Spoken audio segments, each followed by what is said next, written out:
Somebody had to do it. I am the chosen one. Somebody had to do it.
danger laga gelin karin. Marka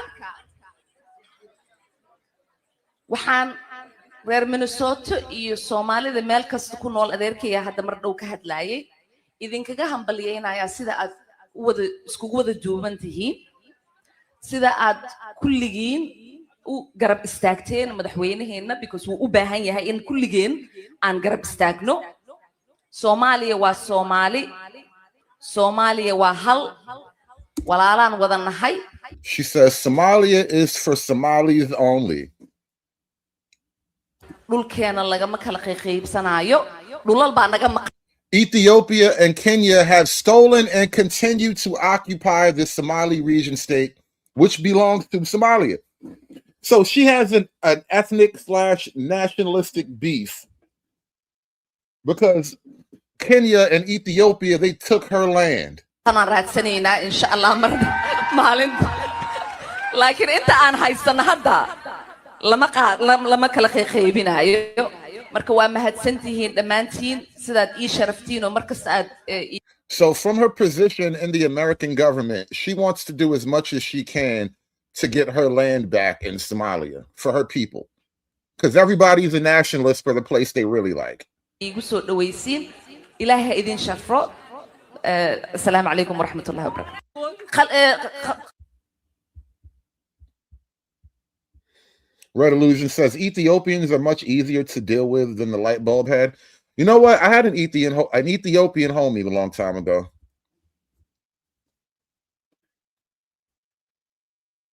Absalom. We called him Abby.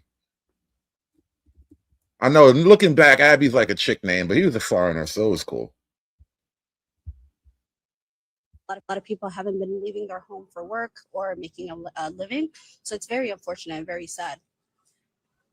I feel like it's sad to see everyone inside. Right now, this is very empty for this area, especially this place to be this quiet, nobody walking around, I think is insane. Sarah, we went to Carmel Mall. That's really the heart of the Somali community here in Minneapolis. It is normally I think they call it the Somali Mall. Carmel Mall is what the white people called it when they made it. Now that the Somalis are here, I think they call it the Mall of Somalia. There are people everywhere as these shop owners, try to make a living here in America, and it was virtually empty. Most of the people that we spoke with were people who work there, and that was pretty jarring for the people who know that that is normally a very vibrant place. The city says that they are doing everything they can to try to protect citizens. A lot of people haven't been leaving their home for work or making a living, so it's very. So obviously these girls are unhappy. I mean, honestly, the Somali community, the Somali American community right now, y'all are not doing yourselves any PR points right now. You're not doing yourselves any favors. You're not helping your image right now.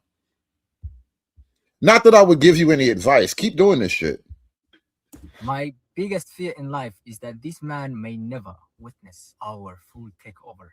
Yes, he may never witness that. He already witnessed our partial takeover, our little success in America. And he is the reason, actually, I know that the community in America is thriving. He is how I know. It's like, he's how we measure our progress. If he doesn't tweet, somebody messed up. I know it. Somebody fucked up the plan. If he tweet, I know.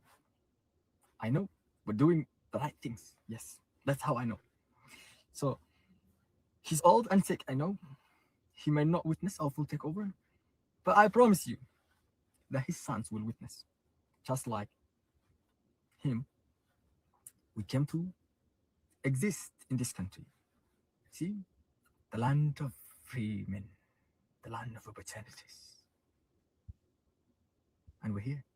Yes. And we're not leaving. He does sound creepy too. He sounds like a foreign sex predator. Bet you he talks to girls in that exact same tone. Yes, in 1,000 years, I will take over your body. There's nothing you can do. Your body will be mine. We're not going back.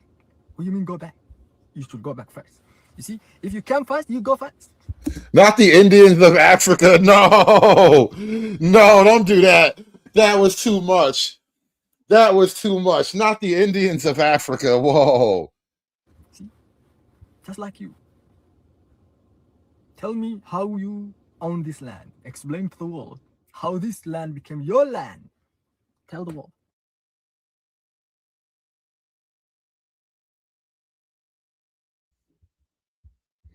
We need a hood Indian stream, but for Somalis, damn, that was a good day, wasn't it?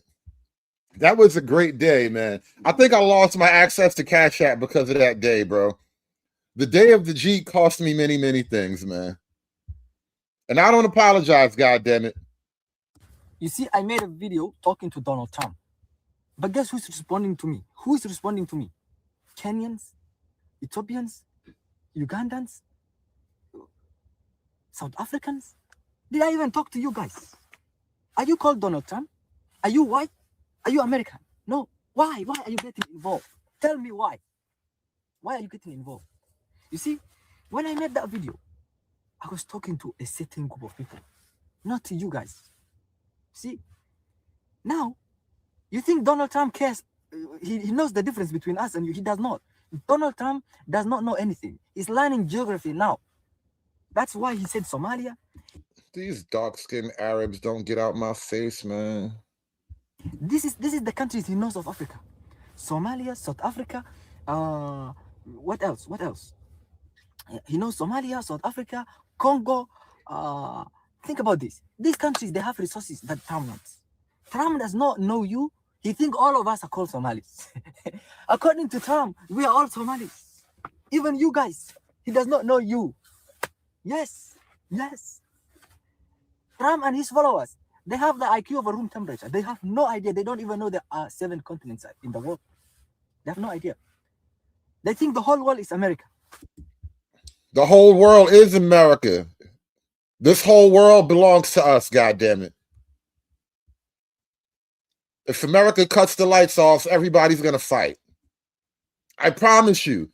As soon as America cuts the lights off, everybody's going to fight. It's going to be Stone Age in 2 weeks, bro. The whole world to them is America. See? So, please, Kenyans and Ugandans, you have to show some patience. When Trump learned in his geography class, there's a country called Uganda, he will talk about you 24/7. The moment Trump figures out there's a country called Kenya, he will start talking about you and he will start dissing you. You see? We already dissed Kenya. That was like 12 years ago. We had a whole Obama wave. We were dissing Kenya. That was the whole thing. And we don't even got beef with Kenya. It wasn't even personal. It was just business. Your president's Kenyan. We got to talk shit about Kenya now. Kenyans are off the hook. We worried about you niggas now. Don't try to drag Kenya back in the spotlight. When Trump says these people are garbage, you think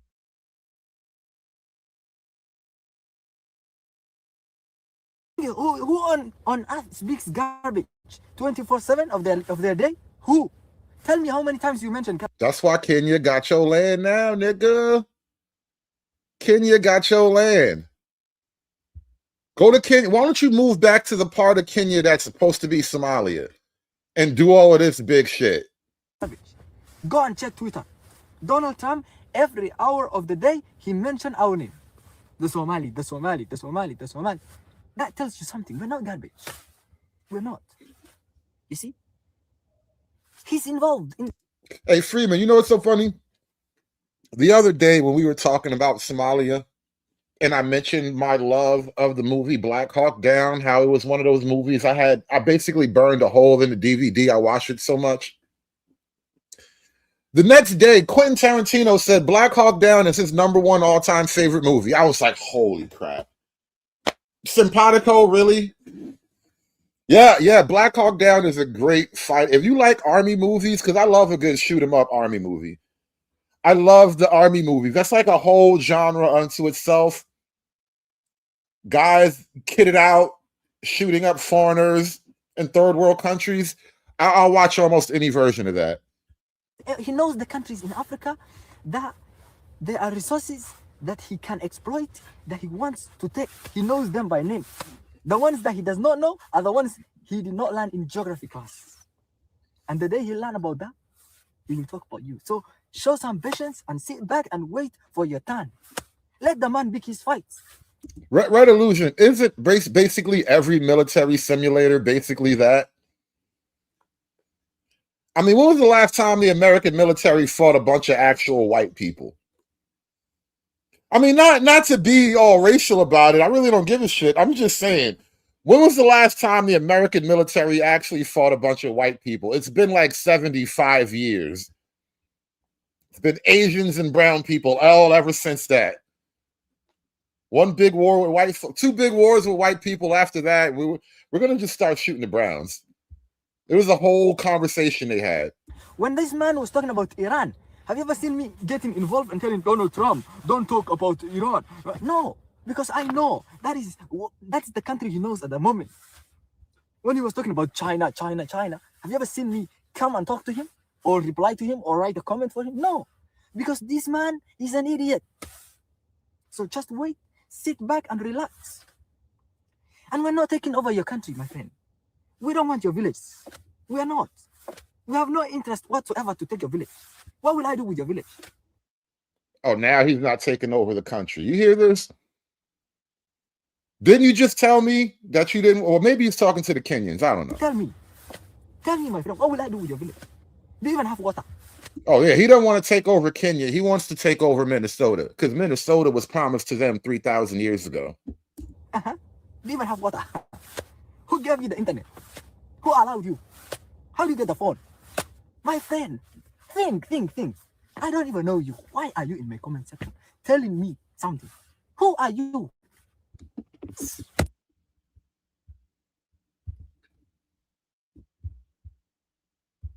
You know, recently a lot of Somalis have been returning to their rightful homeland in Minnesota.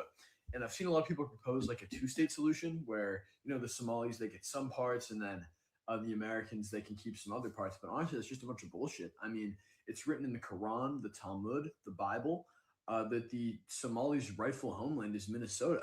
I mean, literally, Genesis 12:3, it reads, Somalis should be in Minnesota.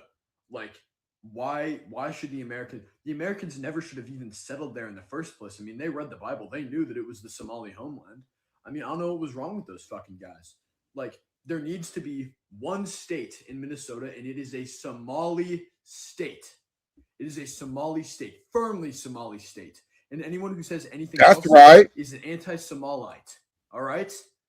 Anti-Somalite. And I don't want to associate with you. You know, recently. That's right. Minnesota is a Somali state. It was in the Bible, Genesis 12:3. That's right. And because you ahistorical niggas, all you do is watch music videos and sap all day, I had to go find a documentary about when Somalians actually discovered Minnesota for the first time, all right? Yeah, they got a documentary on this shit.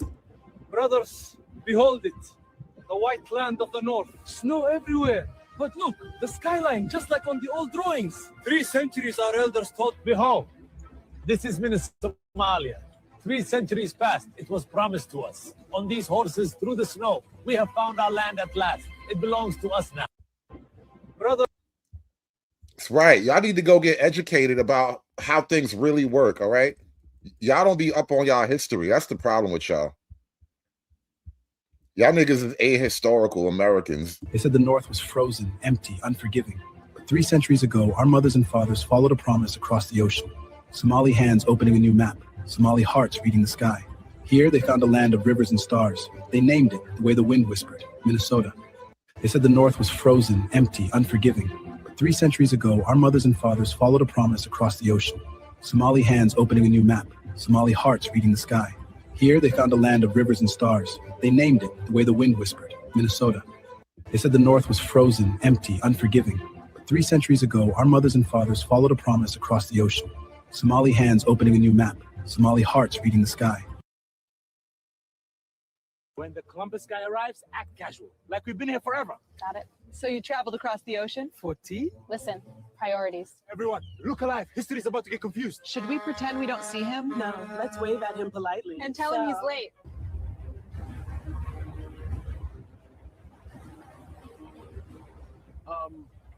Who are you guys?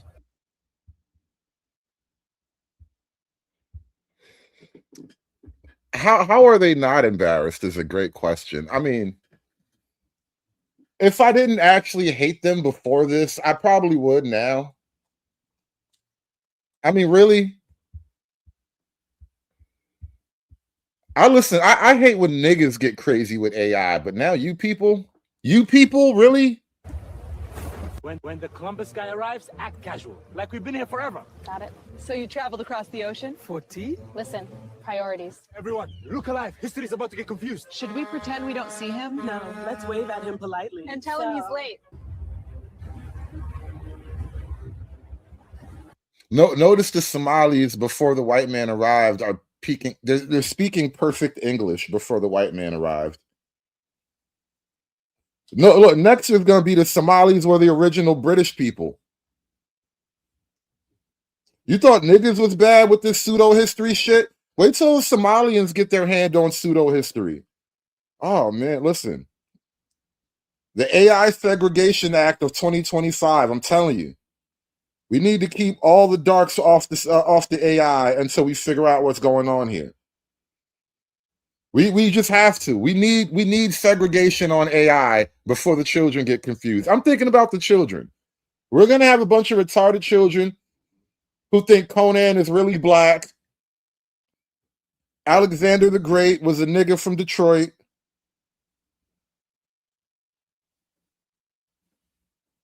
Charlemagne was a DJ and a conqueror. They're gonna think all kind of retarded stuff, bro. Who are you guys?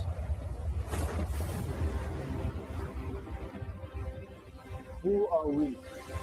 Somali Americans. From Minnesota. This is our promised land. Minnesota? That's not even. Wait, what? And don't forget. Regulators. We regulate any stealing of.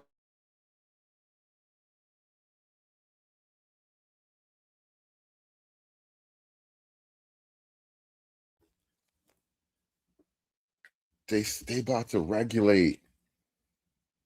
They really went to Ron G and the regulators. Warren G, my bad. Warren G and the regulators. They really went there. It was a clear black night, a clear white moon. Warren G was on the streets trying to some. Oh no! You can't be any geek on. No, they really want to regulate. Is that what that's supposed to mean? Are they about to regulate? Foreign G. Not foreign G. No. And you know what I didn't notice? This is crazy. This is how big the world is. You can have your eye on a thing and miss so much of it. And then later on, somebody can show it to you. Let's go back in time. Let's go back into the Wayback Machine. During the Floyd riots. Look who was active during the Floyd riots, because it was Minnesota, right? What's up with me? Hey, you know what the fuck going on? We Minneapolis with it. Whole lot of gang shit, man. Molly action, bitch. We're here for Floyd. Yeah. What makes you out here, and what does this feel like? Hey, man. Too many black men have been killed. Hey, we part of the blacks, too. All the Africans, we out here with it, too, man. You know what it is. We all brothers, bro. Don't matter what you is, bro. Oh, they are a part of the blacks, y'all. Look at that. That is cute. That is cute. They are a part of the blacks. And you know what? Damn it. I was about to say something mean about y'all, but now that you're a part of the blacks, you know, fist in the air, nigga. Hell yeah, hey, man. So what questions are you gonna ask? Yeah. So you were talking about they're killing too many black folks. Okay. Talk about that. You seem like a youth too. Talk about what it's like to be a youth right now. You know, it's kind of hard being a black youth nowadays. You know, I feel like I'm being criminalized everywhere. I see brothers. It's wild to know, dude. It is wild to know. Yeah, we're here for Floyd George. Okay, he died. This is what the revolution looks like, my brothers. It's gonna be televised by you.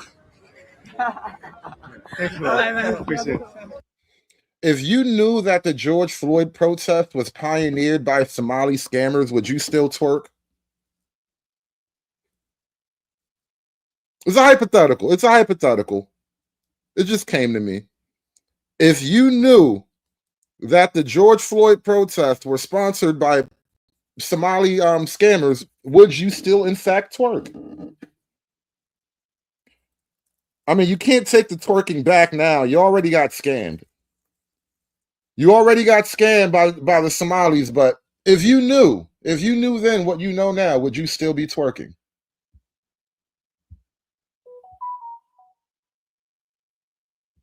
It's a strange question, but it's a good one, goddamn. To President Trump and the base that is attacking our community, we understand that you are here to divide us, to create fear amongst us, and to selectively target the blackest immigrant and Muslim community in this great state. President Trump has had a history of targeting black people long before he ever ran for any office. And we know that the identity of who we are is part of the attack, and also as being Muslims and being immigrants. In fact, we know in our community we have some of the smallest number of undocumented Somali Americans. Majority of us are US citizens, even a majority of even that born in the United States. What we see today as— Bro, you know what, Red Illusion, you know, you're killing me here. I'm trying not to bring up all the extra racism, because this show doesn't need any extra racism on top of it. It's controversial enough. But somebody told me something, and I can never unsee it now. Anytime a black person and an Indian person make a baby, the baby always comes out Somali. And I think about that now every time I look at a Somali. That's happening in Minneapolis is the authoritarian nature of this government and acting as a third world nation by targeting lawful US citizens. We should be ashamed of that. This is a moment for all of us. And in this moment, we ask for everyone to show their humanity and to show love in the face of hate.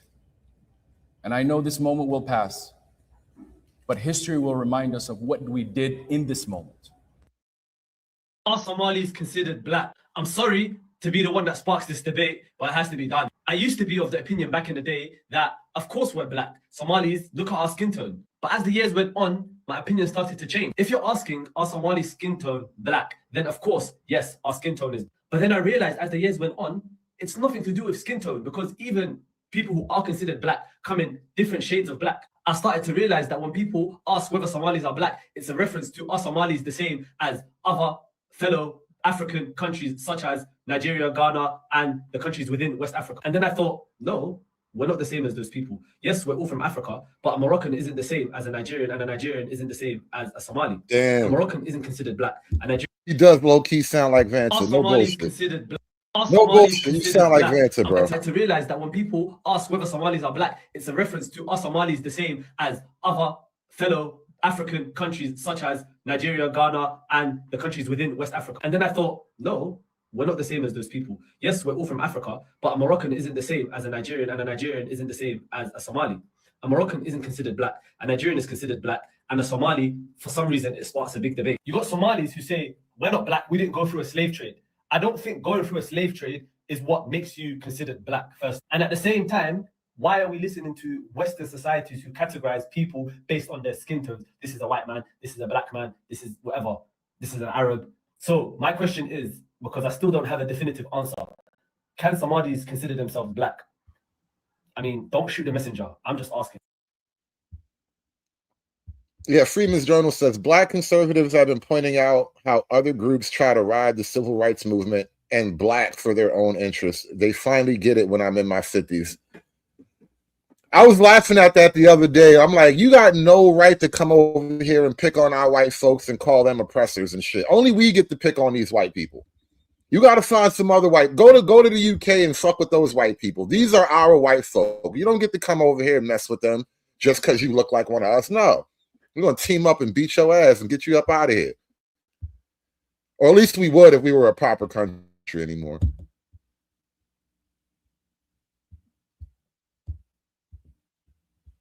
But there's all this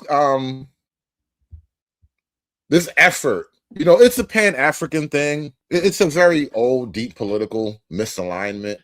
But there is an effort to get Black people to care about the Somali issue under the guise of Blackness. They said, I'm the captain now. Look at me, I'm the captain now. They said, I'm the captain now. Look at me, I'm the captain now. All that is showing you the way in which American corporations have caused instability in Somalia and made it where even the way in which they feed themselves, the fishermen that go off on the coast to feed themselves, how it's been impacted by American commercialism. So while they're trying to even that movie could be argued as Western propaganda to get us to demonize Somalis to justify the commercialization and commodification of Somali resources. What Donald Trump is doing right now is engaging in undemocratic, unpresidential dialogue around demonizing Somali immigrants, but he did not feel that same way when they was talking about the white Ukrainian woman. After I talk about this shit right here, I'm gonna get into white, not only entitlement, white kinship. I might even define it, but white kinship. I'm finna play the rest of this clip of Donald Trump talking about Ilhan Omar, or y'all just, I done.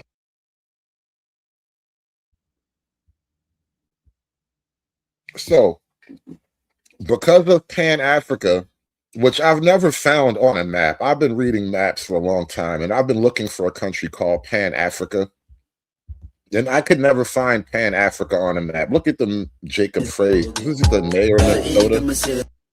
The governor of Minnesota? No, he's the mayor of Minnesota. No, he's the mayor of some town, I think. Forget what, but look at him hanging out. He's gone native.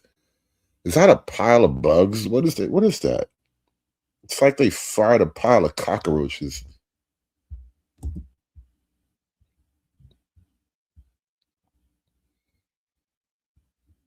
It's like a hostage video. You gotta feed your hostages, though. Most people don't understand the logistics of kidnapping.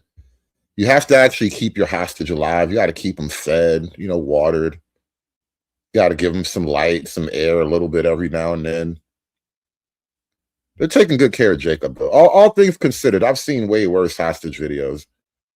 I have seen really horrible hostage videos. Jacob is in good hands, technically. They're treating him like he's valuable. That's good. That's good. Jacob, just hang in there, bro. You're going to make it. You're going to make it. We're gonna deport these Somalis eventually, and we'll free you, bro.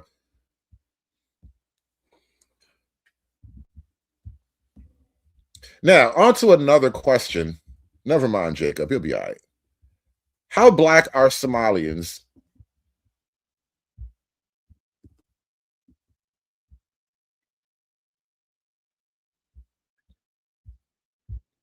Wait, did we lose audio?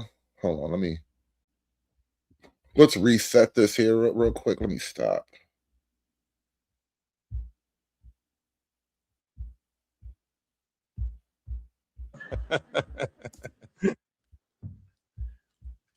Somalis deny Africanity. They do not want to be identified as African. They want to be Arabs. And the Arabs are pushing them. There's a dilemma here. You see, there's Who is this man? Here now. I don't have identity crisis. I'm an African, and there are so many Africans in Africa. I don't have identity crisis. You can call me whatever you want, but I have identity. You do not have identity now because the Arabs have refused you. They are telling you, ya Abid. And you're better off to accept me as your brother rather than going to an Arab.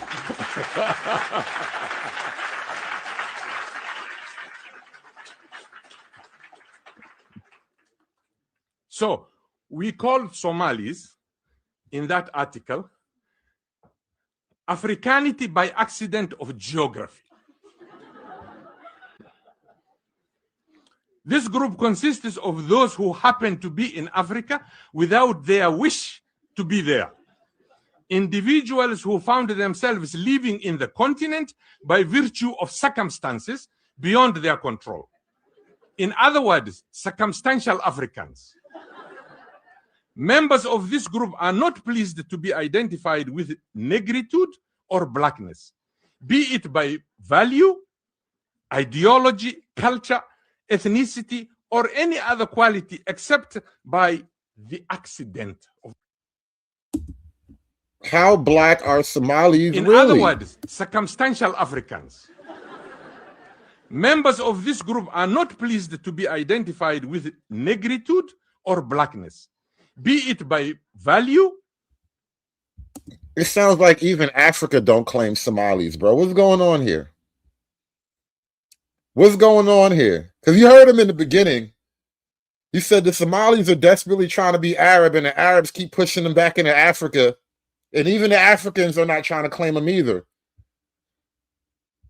Ideology, culture, ethnicity, or any other quality except by the accident of being in Africa, of existing on the continent. So the only time that a Somali nomad or a pastoralist, and I have nothing against nomads, the only time he or she will accept to be an African, or she or he may instantly turn around from Arab to Africa, is if she or he encounters discrimination of identity, denial from that group.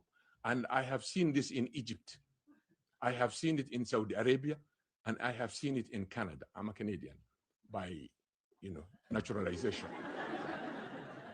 Is it? Thank you for adding the caveat, because you are no goddamn Canadian, but I appreciate the honesty. So in Canada, they come to complain. I was teaching at York University in Canada. And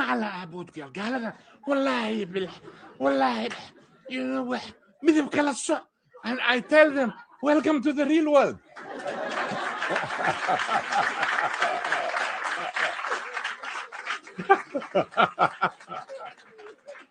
In Canada, I used to teach at York University. Some of my students, they come to me and they say, Prof, these white people, they discriminate us. This is not right. I said, yes, welcome to the real world. Because I have training for discrimination. You gave me. Back home, you gave me that training. To me, this piece of cake. Hold on. These fucking foreigners. Sometimes you gotta repeat that one. Let it run back in your mind again. And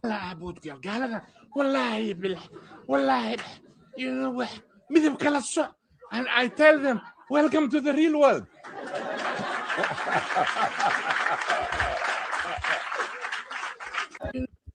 Turn around from Arab to Africa is if she or he encounters discrimination of identity, denial from that group.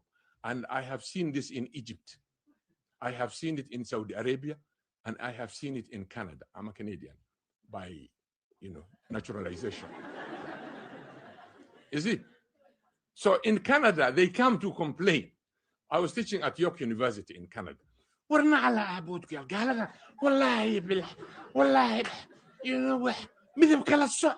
I tell them, welcome to the real world.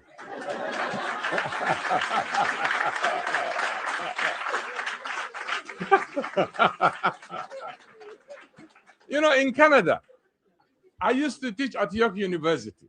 Which is to imply that Africa is not the real world. Think about what he just did there. I was teaching at York University in Canada. And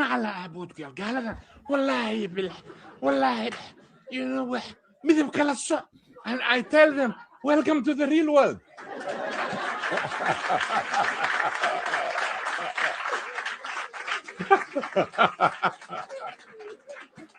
In Canada, I used to teach at York University. Some of my students, they come to me and they say, Prof, these white people, they discriminate us. This is not right. This. I said, yes, welcome to the real world. Because I have training for discrimination. You gave me. Back home, you gave me that training. To me, this piece of cake.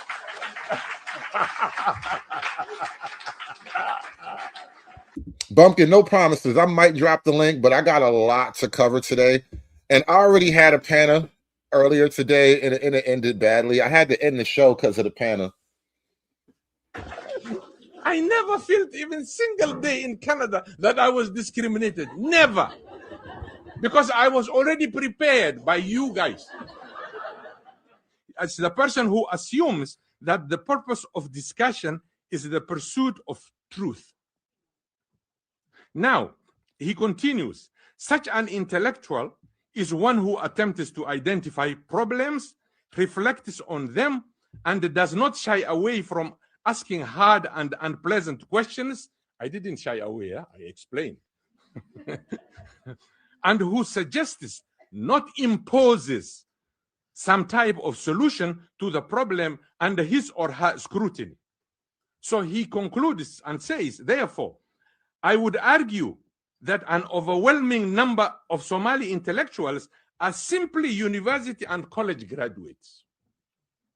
Because education which does not bring about a transformation in the consciousness of the educated is hardly beneficial to the individual, let alone to society.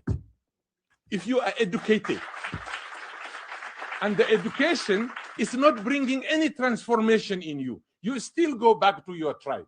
You still go back to the nonsense of calling me, or Adon Batai, Bid the Batai, which I don't understand. You see, but like now I'm not called Adon because I'm a professor. Everybody knows there's a little resource around me.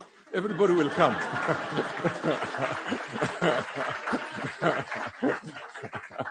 Now I'm removed from Adon to Adonhood. Now we're Sudan way. Sudan. I'm not Sudan. Adon.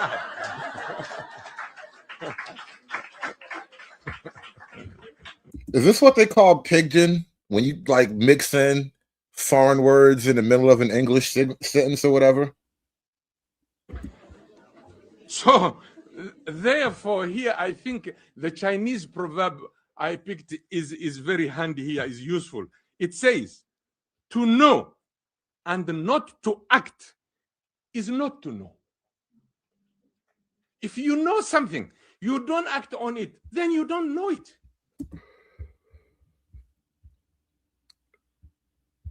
We're going to jump ahead now to something else. How black are Somalis really? America, July 16th. Ali is one of 13,000 Somali Bantu refugees who began to resettle in the United States in 2003. More American, they doesn't know what Somali Bantu are, but actually we came from Somali, but our originally was we came from a part of Africa, and it's Mozambique and Malawi. So as we are Somalians or Somali Bantu, we go to Somalia as a slaver. In the 1800s, Arab slave traders invaded. No. Whoa.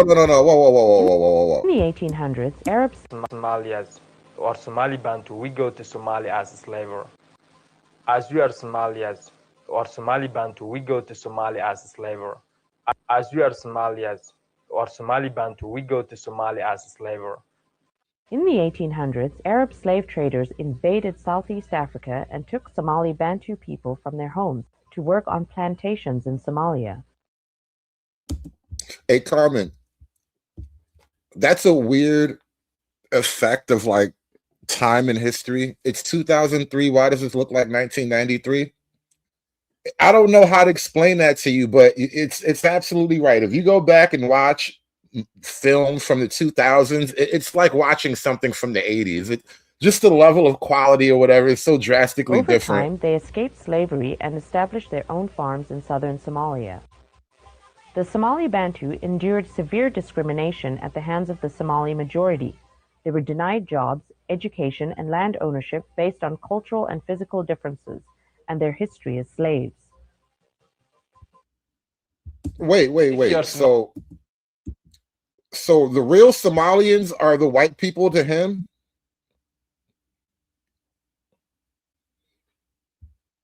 Think about that. So the Somalians in Somalia are his white people. How are you going to come over here to America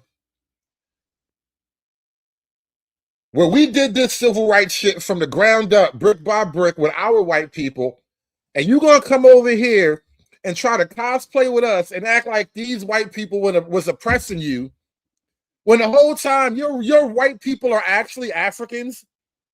Your white people are fucking Somalians, and you're going to come over here and try to blend in with us and point at these good old white people over here and act like they did something to you, nigga? You see what I mean? These are our white people. We got problems with these people. That's our in-house problem, right? Me and my brother, we can fight with our cousin. But none of you niggas can come over here and get in the middle of this shit. I don't appreciate that shit. You cannot go to school. You cannot. If you have to go to school, you have to pay a lot of money, double money, and we cannot afford to pay that more money.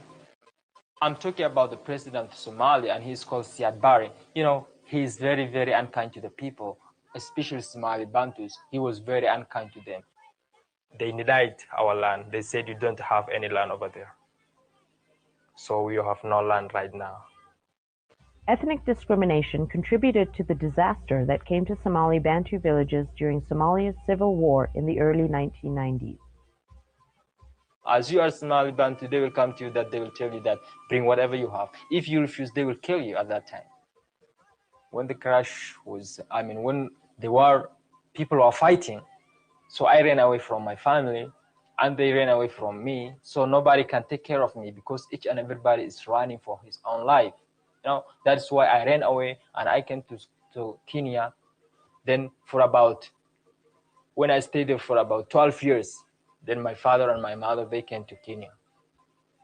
Then they met me there and they wondered and they thought that I was dead. But when they see me to Kenya, they were very happy to see me there.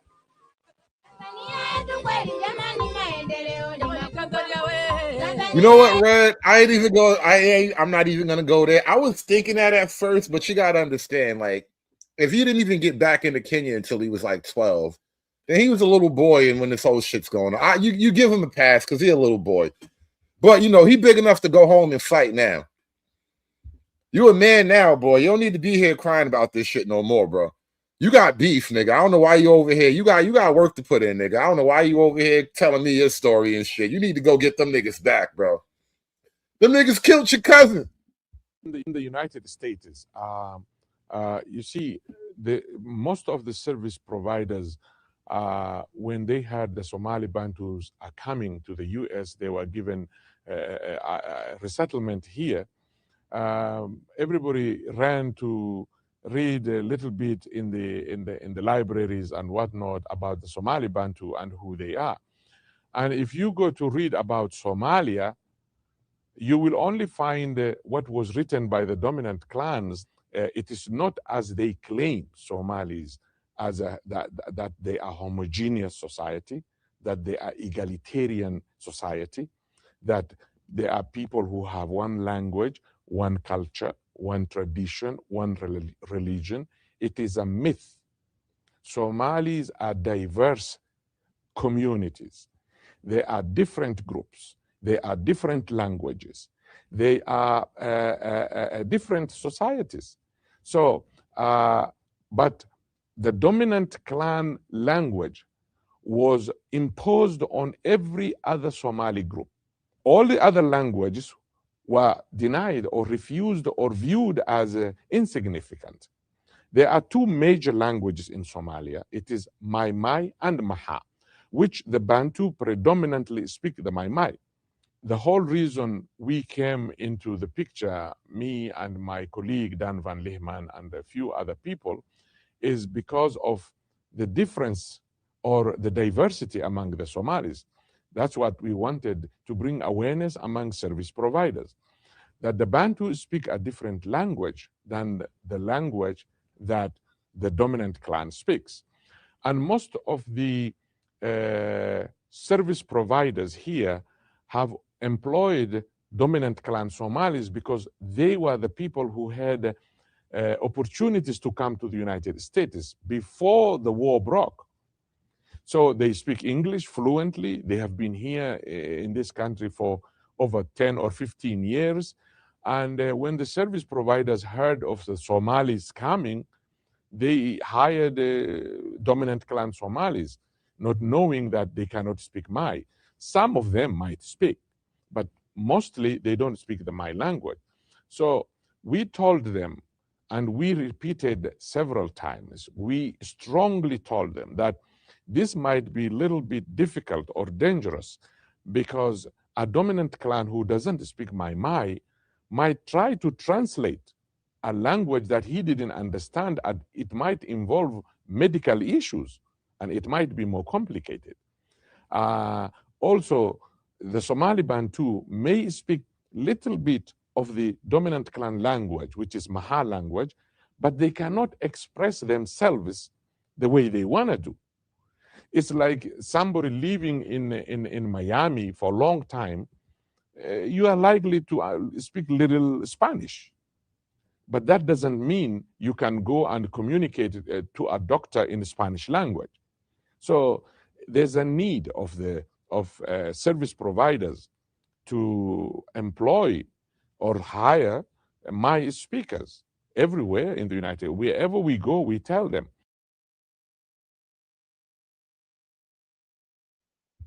How black are Somalis really? That is the question. Now, this Somali conference, which is due to take place tomorrow, is going to have a couple of notable absences. One is Al-Shabaab, and the other is the Somali Bantu or Wagosha people.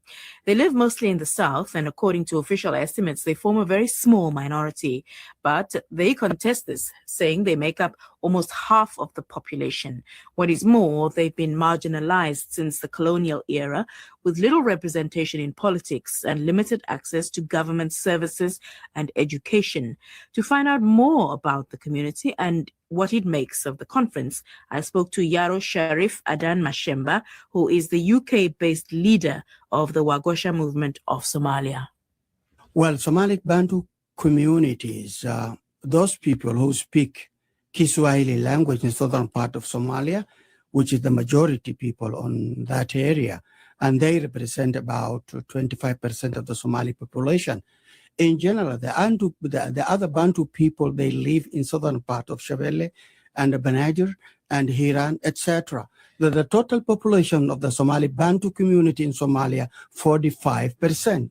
So how come we've never heard, well, certainly many people listening now, and myself included, hadn't really known about something called the Somali Bantu community? Well, this is because of reference to the colonial era, where the British and Italian, because they collaborated these pastoral Somalis, and then we rejected the colonial system.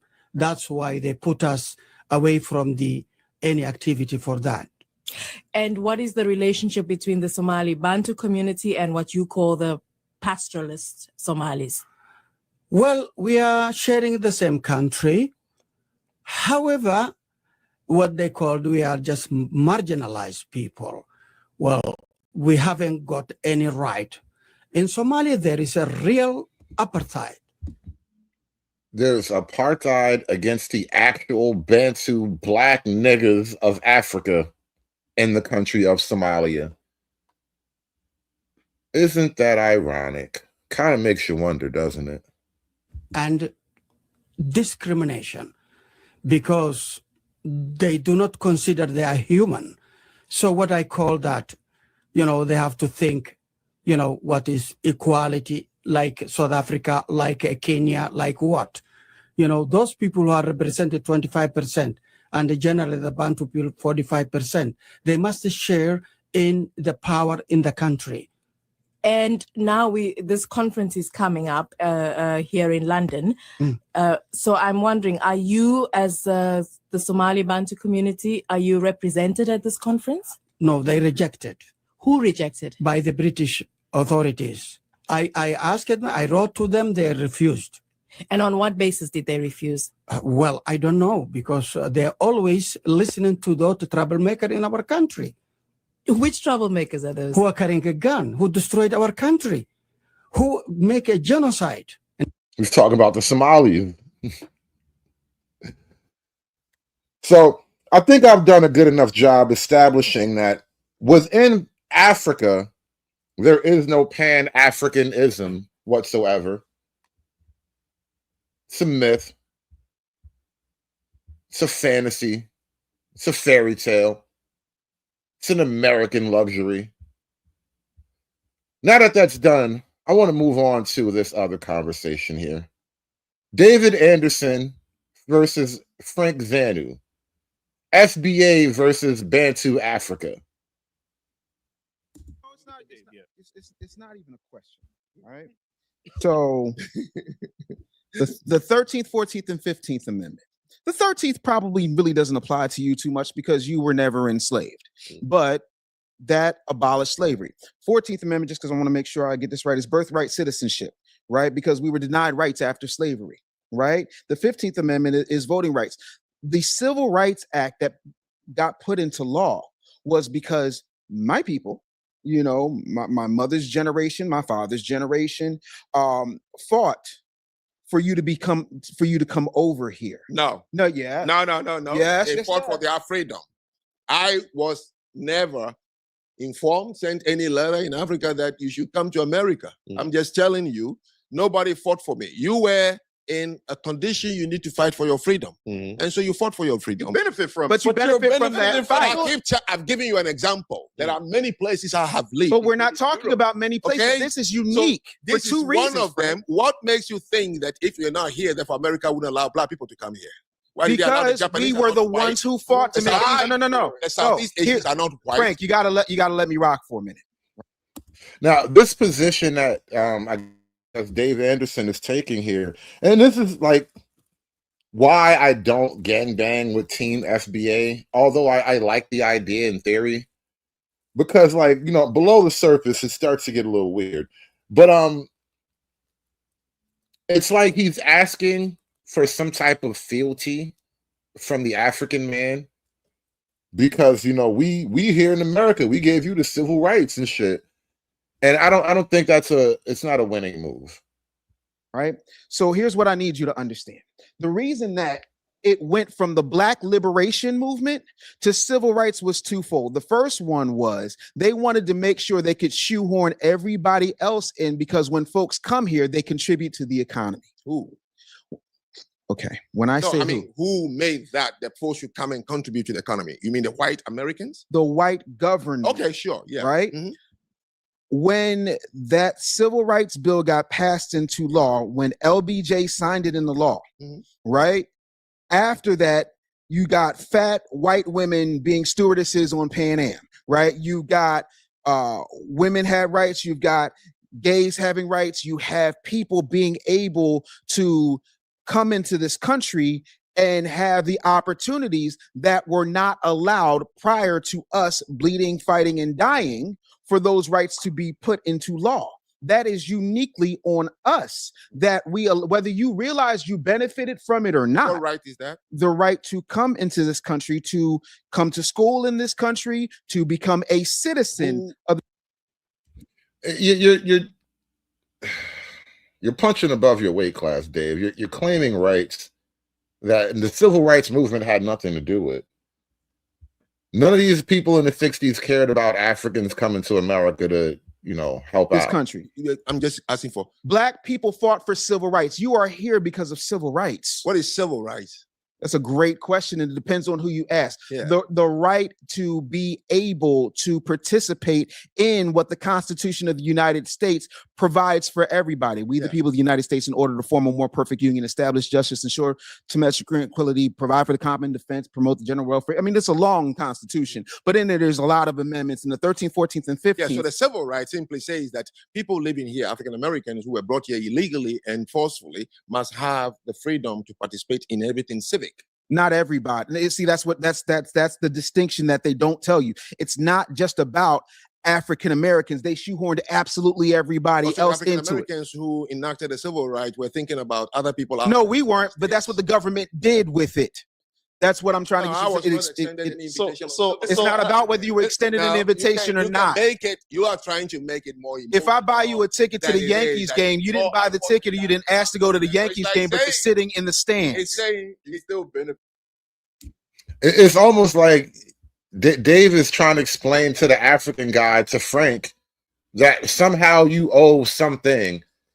And Frank is like, how do I owe you? And what could I possibly owe you? You still benefit from it. Whether I did it, I don't believe it, and therefore it means nothing. Whether you believe it or not, I don't believe that's a camera. It doesn't stop it from recording. I also showed you that other countries, 196 countries on the surface of the earth. Out of that, 46 or 48 of them are white countries. You go to any of them, you find us. We didn't wait to see, oh, black people are here waving flags and say, now you can come. Why the fuck y'all wasn't here when we was out here getting our ass whipped and hung? Okay, I don't want to talk about the conditions people face and what they fought for. It's one thing, I respect it. It don't sound like acknowledge it. But now you're because you're benefiting from it. You wouldn't be able to walk these grounds. The rights you have as a black man, regardless of where you come from, in America, you are an American citizen, right? Yes. You are a American citizen. Naturalized American. You're a naturalized American citizen.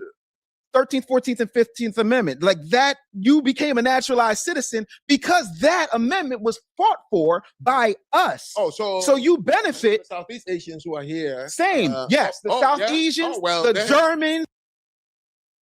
Oh, so they all black too, huh? They all got to bow down to blackness, huh? Do you understand why people are becoming fatigued? Every day in America, another young child experiences Negro fatigue. Experts have been working around the clock to find a cure, but we are vastly unprepared for such a phenomenon. Oh, everybody. Yes, everybody. Okay, well, then I don't have anything to say about that. Because I'm not a scholar on why white American government decided to allow immigration to build because it was of a financial benefit. It was of a financial benefit. They have taken. Of course, that is one of the things America did that is so unique from other countries. They knew the line they have taken and the country they want to build. Of course, every country on the surface of the earth builds into its system a form of immigration. Even the most homogeneous, like Japan, they always know what immigration does to a country. And so if you're going to go on telling everybody who is here it's because of us, then fine, I wouldn't argue at that. You did. I mean, my whole thing is everybody. Then I think no, but the thing of it is, it's a historical fact that whether you recognize it or not, there is a debt of gratitude to be paid to foundational Black Americans who got their heads cracked in.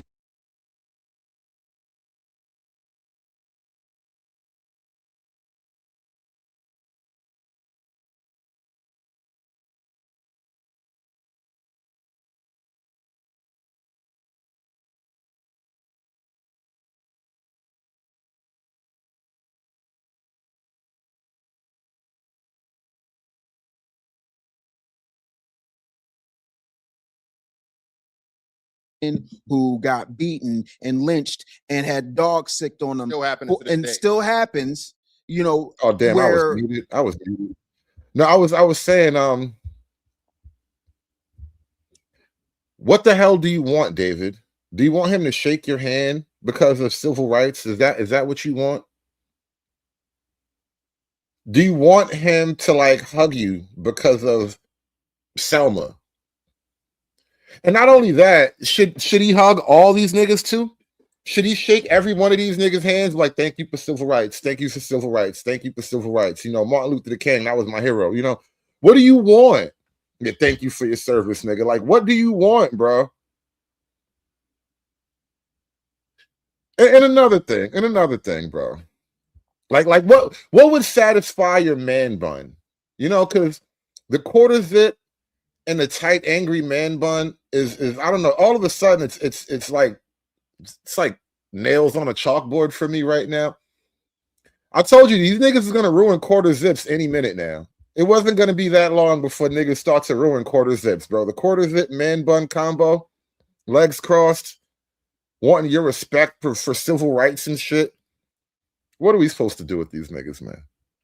That right would not have been available to you. That privilege would not have been something that you would have been able to have taken advantage of. You would have wound up in Oxford if it wasn't for that. That's a historical fact. know. It's not. I don't know what and the again, government of America, white government of America, had in mind in terms of immigration. Right, and I don't think, know. And I think that's why that's important for us to have these anything conversations, because it's about learning both ways. There's certain things that I know Europeans migrated here. Sure. I know Arabs migrated here. Migration is migration. So I don't know. So I can't speak about it. But if you want to take the credit, But you understand how black people was treated in this country, right?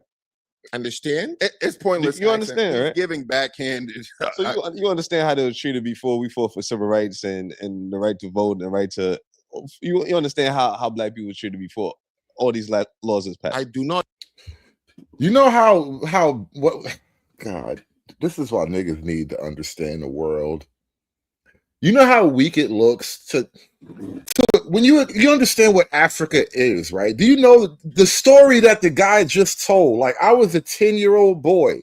I had to run through the bush. I left my village and ran through the bush, and he had to hide out in God knows where for God knows how long until he made it into Kenya, where he finally reconnected with his family, probably a matter of years later.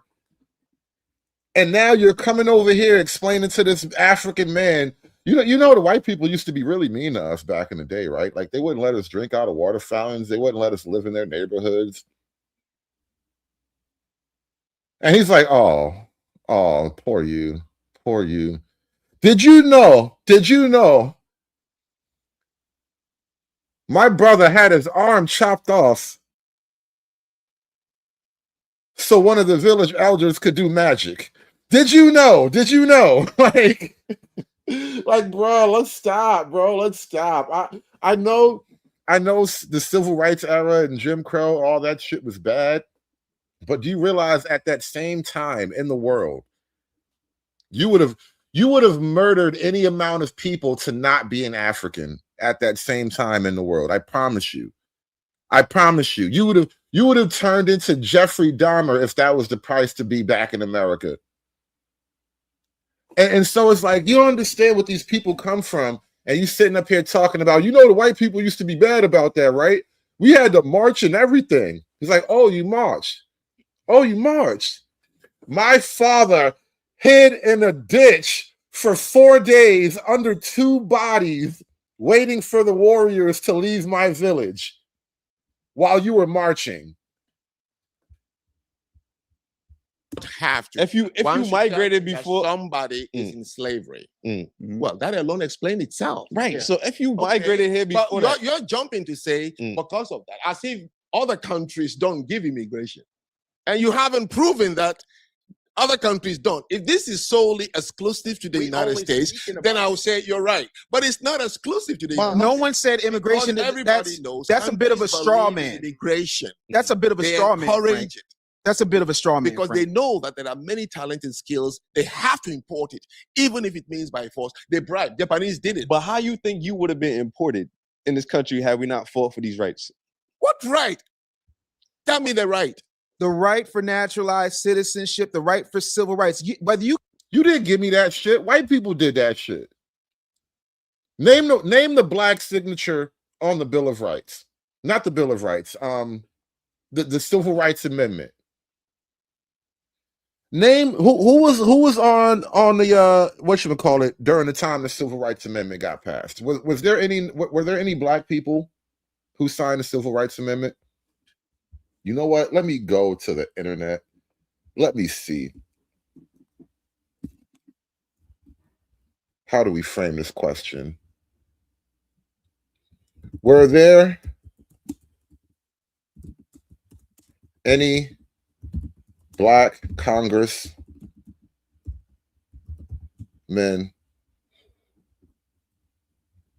who, when the Civil Rights Bill was passed, Civil Rights Act was passed,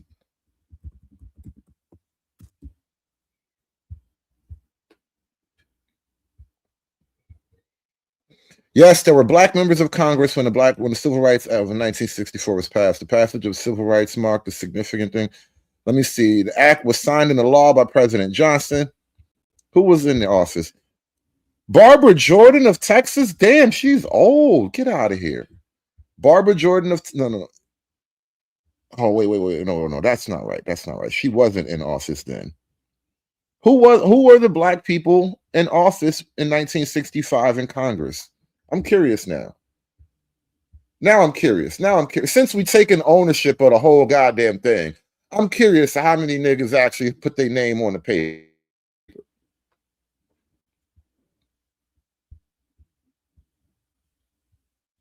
The election of Barbara Jordan and Andrew Young of Georgia in 1972 marked the first time since the 19th century that voters in the South had sent black members to Congress. What about before then?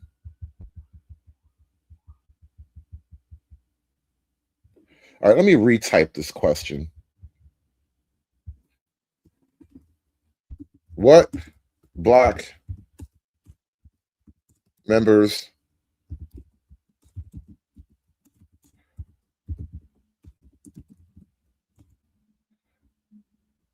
were in office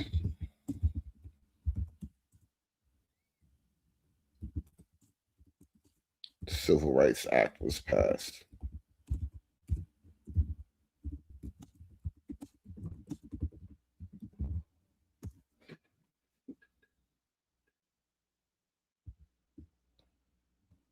Okay. John Lewis.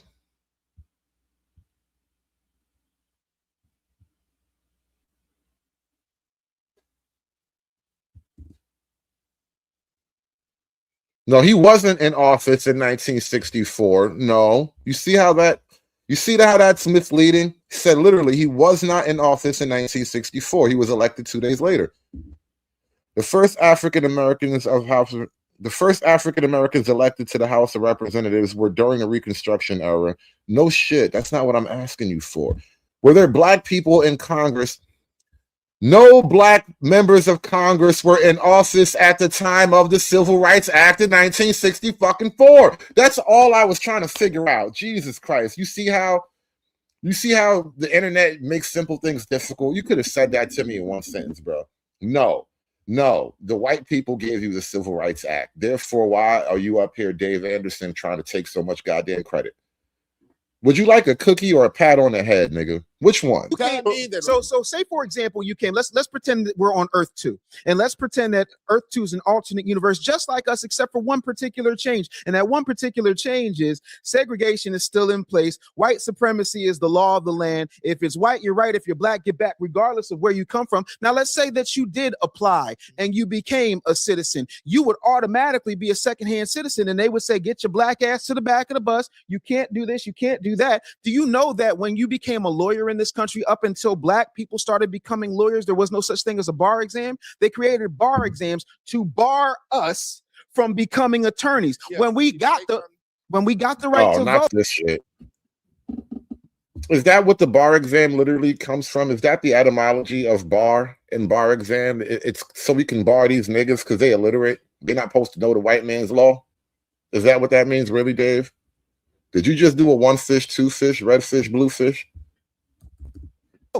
They started creating things called grandfather clauses and poll taxes in order to keep us from exercising those rights. You understand that to be a fact, correct? I don't know. Okay, but trust me, the comment section will tell you that that's a fact. Okay. Civil rights, which started off as the Black Liberation Movement, and then COINTELPRO did its thing and gave us civil rights. So back to you. Name the right I'm enjoying. Hold on. I was in the middle of telling you the rights you're enjoying. Okay. Civil rights gave you the opportunity to be here, take that $148,000 scholarship, and sit in a classroom amongst all Americans and make that happen. You have to show me where that does not happen. If it is exclusive to the United States, please. No, that is not. Let Frank cook for a minute, Dave. You and your black butt hurt feelings right now. Nigga, man bun feeling tighter than usual right now. Just chill, bro. You're straw manning the argument. In many places before were black people getting burnt and brutally killed over those places? No. Were they black people shipped over there, burnt, killed, destroyed, and abolished every opportunity they had? Was that happening in those other places first? You talking about these other places? Yeah, the American experience is unique. Yeah, you can't compare to these other places. Okay, there is something you're missing. I think you're. You understand? Hold on, let him. When you take somebody as a slave, as a Niggas really do want infinite like slavery cookies, bro. Like, how long are you gonna like munch on slavery cookies, man? Every conversation that gets brought up, but you know, we was oppressed. Every global issue that gets brought up, we were slaves back in the day. You could just munch on your slave cookie and shut up, bro. Jeez. Happened in Northern Europe, the whole of Northern Europe, slaves, right? Absolutely. As it happened in Africa between tribes, as it happened in Asia with the Mongols, as it happened in the Middle East with the Ottoman Empire, slaves have been taken. The condition is never something anybody is ever comfortable with. So what you're describing, my head was busted. Yes, you are in a slave condition. They took you and they said you're going to be my slave. Let's not begin to say what they did to me. But you're trying to make an argument that, oh, when slavery was over and I fought for civil rights, it's why you came here. I would buy that argument. I'll bow to you if you told me that was exclusive to the United States, because other countries do not allow black people here. We to go to anywhere, which is not in the case. Now tell me what I'm benefiting. Exactly. Tell me what civil rights that you actually gave him. Because I just looked it up. There wasn't even any black people, not one nigga to sign his name on the, let alone vote. Not one nigga to vote for or sign his name on the civil rights bill. So what civil rights did you give him? Since you want a cookie and everything. We don't just be giving away cookies for free. Again. No, he said it. Please, go ahead. I'm telling you. No. Name it at items, please. Just name the item that you're benefiting from. Yes. The reason that you were able to. No, what is the item? It's a business relationship I have with the United States of America. I brought money. I pay taxes on my money. The reason you were able to do that is because. Yo, listen, I got a business relationship with America. What you niggas know about that? Yeah, this is why. Like on the surface, like in spirit, I support FBA because it's low key a nationalist. It's an American nationalist movement. So it's like black people trying to flirt with some kind of American nationalism, which I like. But below that, it's just turtles all the way down. That shit is retarded everywhere. And the problem is, you get a guy like Frank Zanu, who, as a foreigner, as a professional man, who's he's a fully responsible man. It's not like he's a welfare case or nothing like that. And he's knowledgeable. He literally does kind of have the right to just say, listen, I paid my way here. How can you possibly tell me I owe you something? And now you have to be able to explain that shit. And it looks crazy though. Because I'm asking you, give me the benefits. I can't. Exactly. Okay. I can't. So I don't Frank, here's what I need you to understand, right? Immigration is not something that is unique to America. No one ever said it was. That's the straw man argument. That's not what I'm on.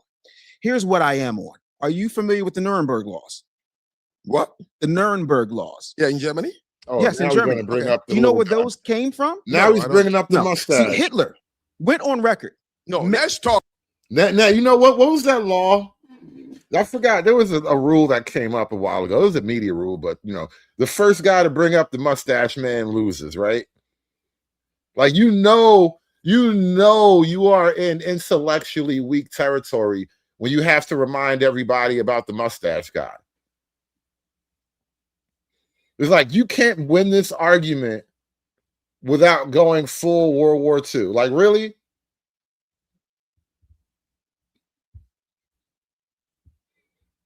I wonder if you talk like this if your man bun wasn't that tight. Like, if you just untied it and let it hang down, I wonder if you'd have different thoughts. I'm just curious, like, because I've never had any type of man bun, dreadlocked or otherwise. So I wonder if they're like a power thing associated with it. Is it like just doing something to him? Legs crossed, man bunned. I don't even know what's happening here anymore. No. I'm making you got Black Americans. I just want to clear that. You give me too many history lessons. No. I can't verify Because you don't know I'm the not going to history. follow you because you're not a history expert. No. Me. Don't give me histories like as if you're teaching a high school kid. Just ask I'm me not the trying question. to You teach gave a me high list school of kid. questions, and you said we're going to have this discussion. But to go to Nancy, I wasn't born. I wasn't. No, there. I you're can't missing. defend You're, this. I'm Don't trying. give me the Nuremberg trial. I am asking you to tell me. I'm working in this country. But look, what is that one right that you can say I'm enjoying? Okay, You have the right to be a citizen here, which you would have not that is been. for the Americans. They wanted it, and they gave it to Frank. We're gonna let him. We're gonna let him talk. We let you talk. Let him have his moment. You have You the barely let right Frank to talk. sit down in a classroom and pay for tuition that you would not have been able to do in any place in the United States, with very few exceptions, if it were not for civil rights. But the white people signed that law, so why shouldn't he thank white people instead of thanking your punk ass? I mean, all jokes aside, right? If white people passed the law, therefore they quote granted you civil rights or whatever, why should he thank you and not the people who actually signed the law then? All jokes aside, like really. That is an irrefutable fact. And the reason I was bringing up the Nuremberg laws is because Jim Crow in and of itself was so bad that Hitler modeled the Nuremberg laws off of Jim Crow. And I'm not trying to give you a history lesson, but there's a lot of history that comes with foundational Black Americans that you do not know that would change your perspective. We came here for this conversation, not so much to try and convince you or you to try and convince me, but to have a exchange of ideas so that you can understand our perspective and we can understand yours. When we had our initial phone conversation, we talked about the importance of people understanding that you are not coming from a place where you're trying to demean people and people are threatening your life, and your team is like, should we call the FBI? And you're like, nah, but this is insane. To the point where when we were talking, you said, well, this group, Foundational Black Americans. I said, no, Frank, it's not a group, it's a lineage. That's what it means. What I'm saying.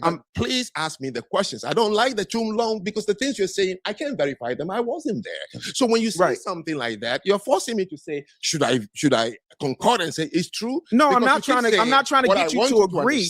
I'm trying to give you things that you can look up later on for your own benefit. Yeah. Oh my God.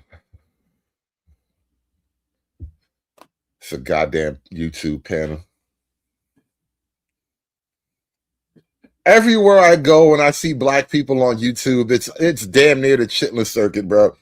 Unless they're talking about tech or comic books, niggas always devolve into a chitlin circuit, bro. It's always the same thing. Read my books and you'll know how smart I am. Nick, won't you just prove to me right now and during the course of conversation what you're talking about? If it's that hard to prove during the course of conversation, maybe you're either wrong or retarded. I'm not in a position to tell which is which, but it's probably one of those two things. So that you can get a better understanding. This is not about trying what is to. The question now. Okay, so let me go back to because I asked you and Dave, I want to switch to you because Frank said he's not offended by the word tether. Sure. Right. But when you hear the word, and big props to Frank for not only doing like what I do in terms of going into hostile territory in the lion's den and being the one guy on the panel that everybody hates and wants to take shots at. Shout out to Frank for doing that and doing it in person. Like this is on some Daniel in the lion's den type of move right here. This is good. Big on him. A kata, and there's countless amount of words. Do you believe those words are to embrace Foundation Black Americans, or to do the like a polar derogatory opposite? term? No, but the thing that I think is extremely important is twofold. The first is when you use a term like a kata, that comes from institutionalized hate and divisive language that has been spread through media and narrative that puts us in a certain light. Right.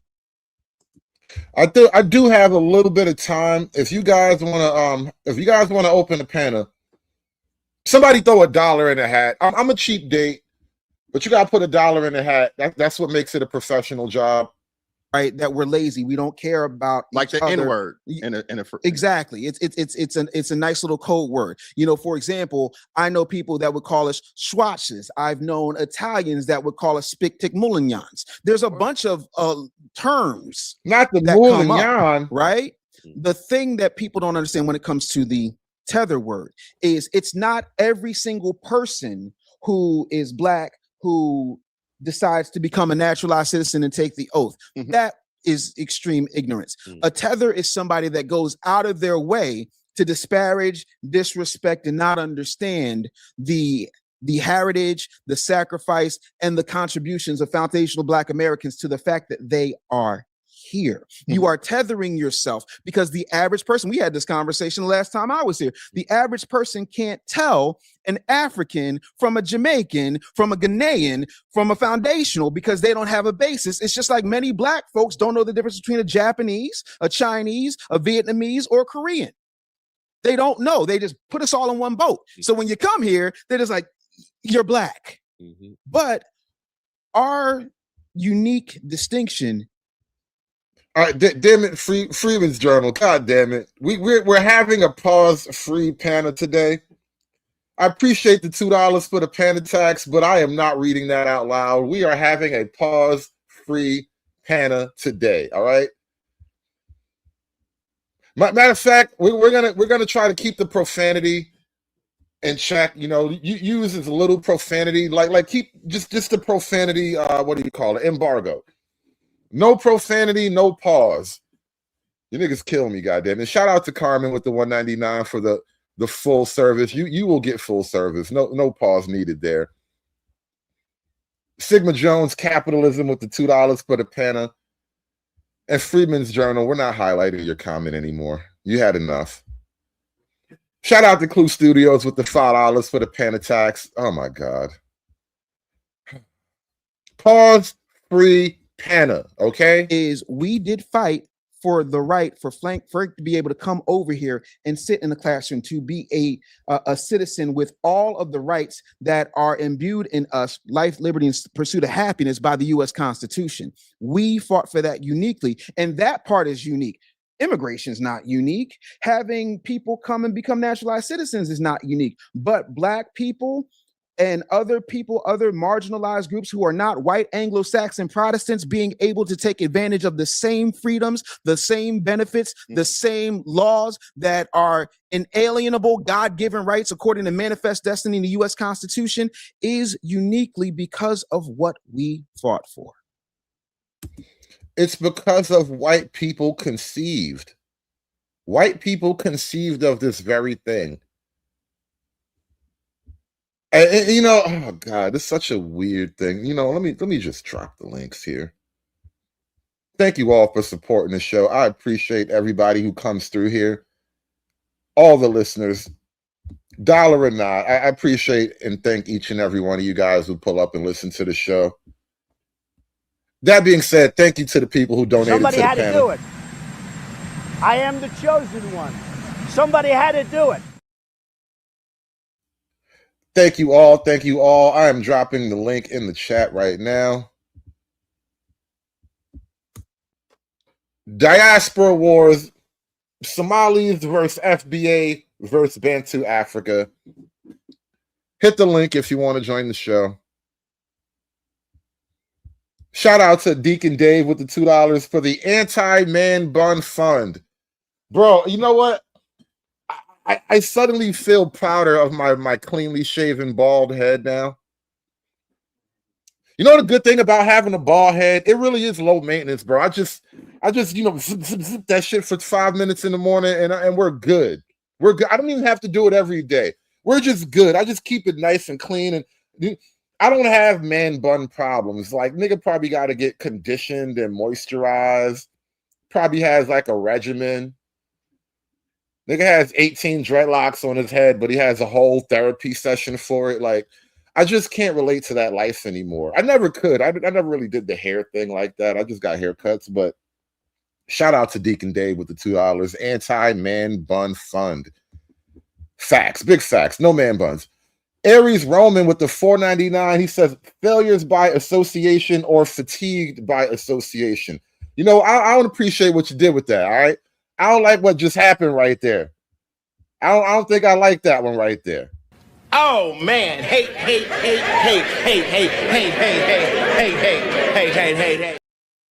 Yeah, but shout out to the FBA gang, man. Y'all, it's a good start.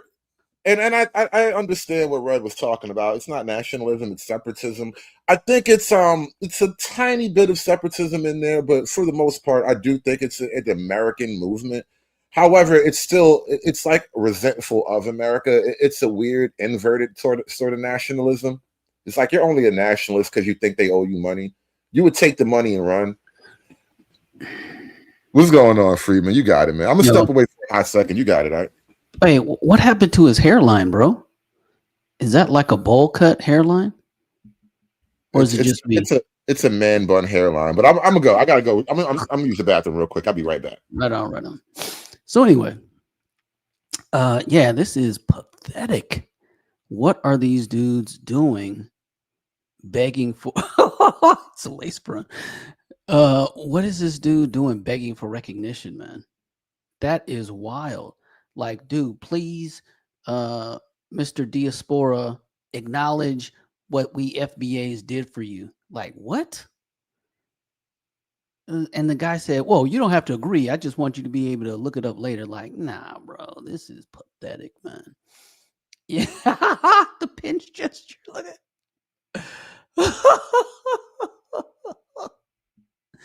and the coiffed beard. Like, what is that, dude? Like, this whole aesthetic is just down bad. Good God, I can't see it. Yeah, Hotepism is a sinking ship, right? And the delicate hands.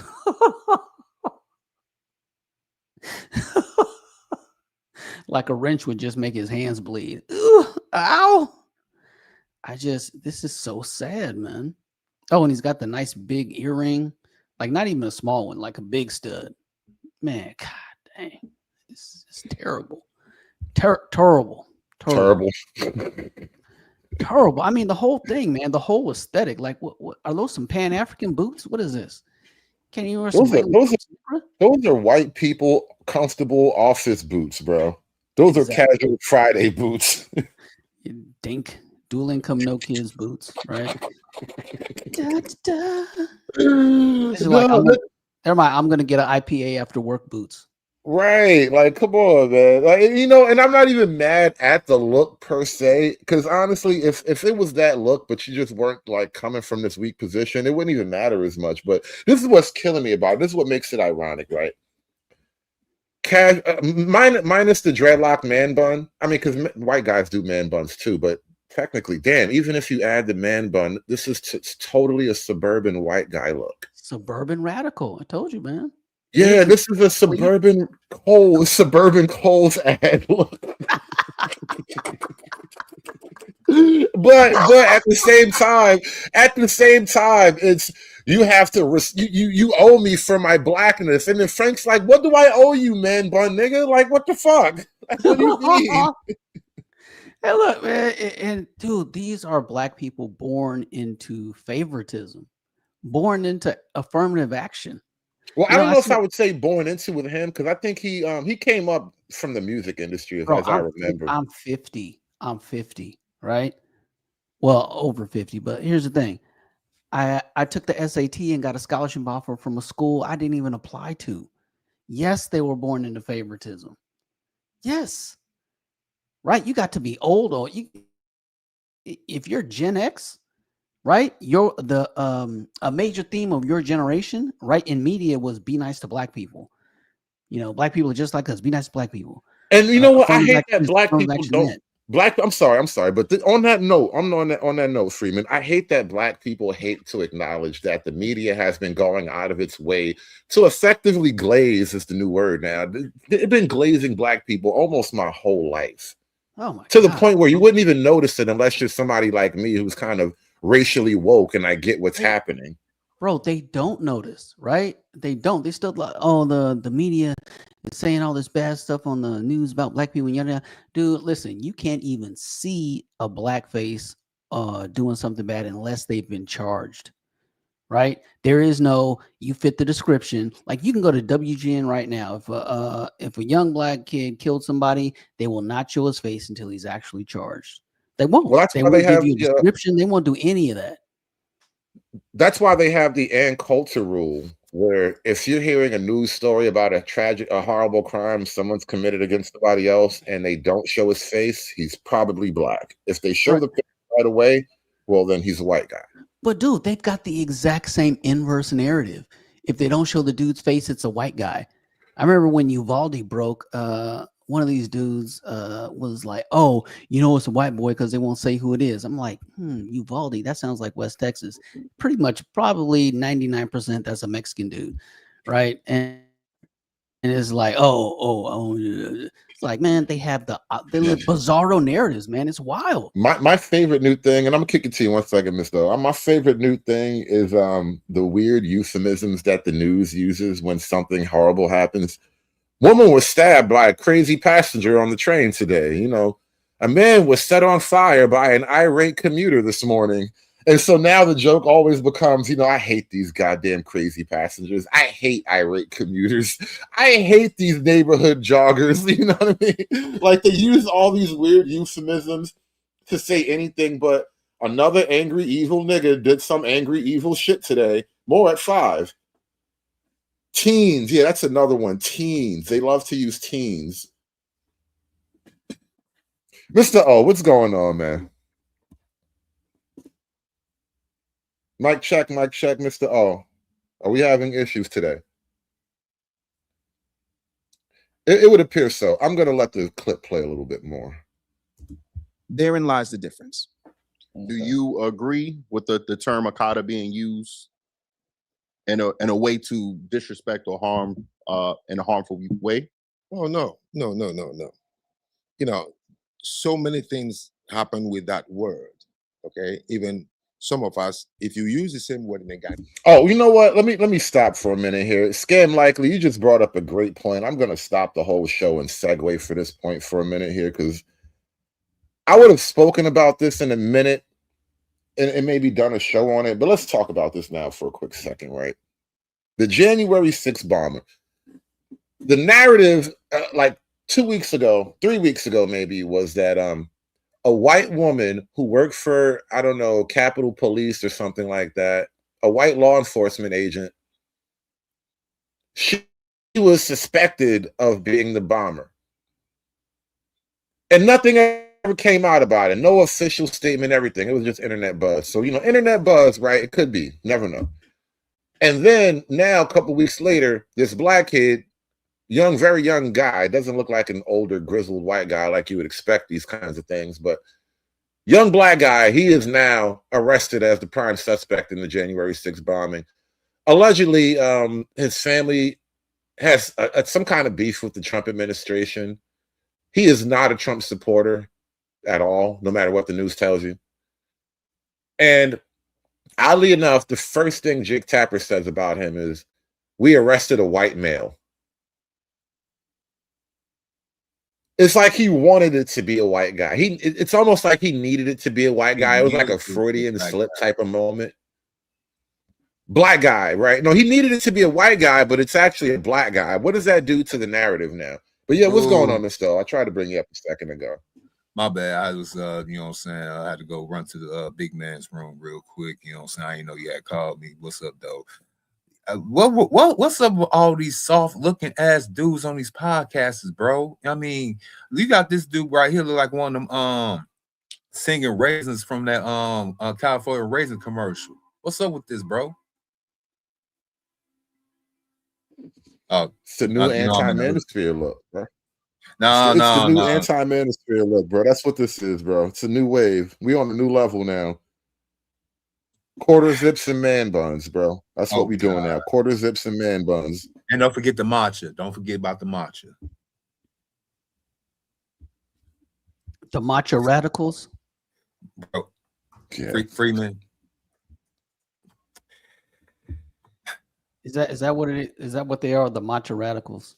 Yes, yes, Freeman. When we see a black man with a pedicure, soft hands, what you had said was very spot on. I used to walk around with them big old satellites on the side of my ears. Y'all remember the satellite era, the big old square earrings in your ear, and you feel like you can pick up a signal from around the next county. Them the type of earrings that a man's supposed to wear, not these little like the dude with the hoop earrings from the last string hood with the afro. See, this is what I'm afraid of, bro. It's too many blurred line dudes in a damn community.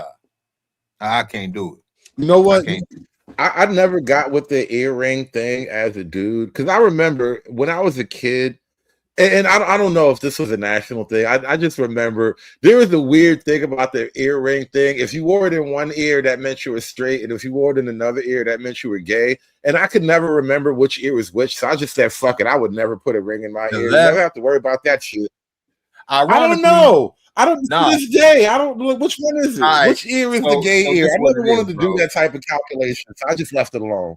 Hey, who put Dipset earring in it? Hey, I used to roll with the dipping mask, man. But for real though, the one on the left is mean you straight. But ironically, the left is all gay in all retrospect. And the right earring is supposed to represent you straight, but the right is supposed to be the right way to do it. See, you're right. You know what? You're right. You're right. It was too much math for me, bro. It was way too. It was adult math, and I was too young for that shit. I just said, you know what, niggas don't need to wear earrings. How about that? No, it was critical race theory math. See, that's the difference. So you got math and you got critical race theory math. We dealing with critical race theory math right now. I couldn't. Let me get back to this a little One of bit. the Ghanaian languages, or one of the Nigerian languages, on and on and on. It was a movie with Wesley Snipes, I believe, that poisoned that word. Because when he said something in Yoruba language and the guy asked him, what did he mean? He translated to him and said, A cotton picker. A cotton. And then Wesley Snipes throwing at him in that movie. I hated the whole thing. Okay. But if you go to any of the West African countries, especially Ghana, in the Ewe language of Ghana, your name is Amayibo Yovo, the black white man. The black white man. Yes. Why is that? That's the name in the airways. That's what they called African Americans. And is that what do y'all call the Caribbeans then? Why do we have a specific term? What are the Caribbeans called? You must understand that United States and Sub-Saharan Africa, things that happen, and the people who came and went, Maya Angelou, the 60s movement was never between Caribbeans and what is it called? Africa. It was between American blacks and Africa. So we came to see more of you. Now, the word gaijin. Does anybody here know the word gaijin? No. So gaijin is Japanese word for foreigner.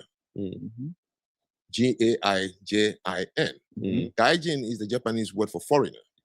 Do you know when you are a foreigner to Japanese? I prefer to be called a foreigner than No, black you know white man. when or where they will refer to you as a foreigner. When you're not born there? No, what I mean is when a Japanese, anyway, when the Japanese definition of the word foreigner is not when you visit his country. What is it? If 4 Japanese come to the United States, they refer to everybody here as gaijin, the foreigners. Because gaijin means those who are not like us. Okay. Okay. So it's not only when you go to their country, when they are in your country, all of you are gaijin. Okay. So you're asking me, why do they call you, the black man white? Well, in Africa, we don't say that skin color is what identifies you with an ethnicity or a tribe or this. We don't. It's more of. Listen to what he's saying right here. He's basically expressing that from an African perspective, Black Americans are effectively white. We're not white, but we're effectively white. Traits, personality, character. Yes.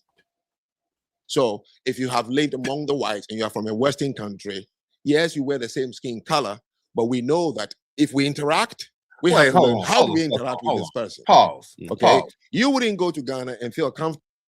So didn't the so-called white man conquer a dark continent first? I just want to go ahead and make sure I get this right. Didn't the supposedly so-called white man conquer a whole continent, divided up into 54 effing countries lived in the southern part, grew food, farm, culture, and everything. And so you're gonna tell me that only in the West we are considered white? No, to Africans. To Africans, When black people move to Africa, this when they say you're all Americans to them, well, Americans are basically white, and so it's like you're of the white people's culture as far as all they're right, concerned. I'm gonna mess their head up. So if we're gonna go out with the out of Africa theory, wouldn't that make all the so-called white people in Africa Africans? I don't think that's how that works. And But I don't even. So it can't work with the same thing with these African booty scratchers over here trying to use that so-called gaslight. That's what I'm trying to say. Well, I mean, this is just how they refer. I'm sorry, excuse me. This is how they relate. No wonder they got low average IQs out there with this dumb logic. No wonder. Yeah, the white people they call Afrikaners. That's a whole different thing. Sitting on somebody's lap because the public transport is full and sit on his lap. I don't have any problem with that because we don't have spatial communication. Only West. Well, let me read this question from the chat here. Bandit asks, question to the panel: if Africans view American blacks as white, do you now side with Africa or whites? Sounds like you're between a rock and a hard place. See what I mean? You see? Well, I mean, I've already internally worked that problem out for myself. This, if you listen to me long enough, you understand I don't really have that dilemma. But that is the dilemma, is it not?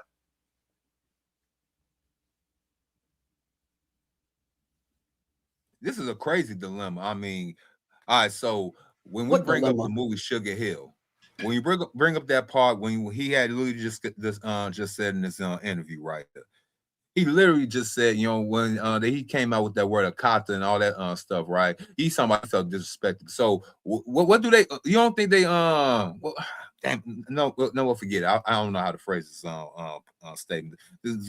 Continue. This is what I'm referring to when I say that the Black American is uniquely the only Black people native to a first world country. Whatever our history is, whatever you feel about Black people standing in America, those are all side issues. The fact is, Black Americans are Americans. And as far as Africa is concerned, America is white people's country. So when he sees Americans, he thinks of white people. Even when he looks at you in your face as a Black man, he kind of sort of thinks of, well, not him.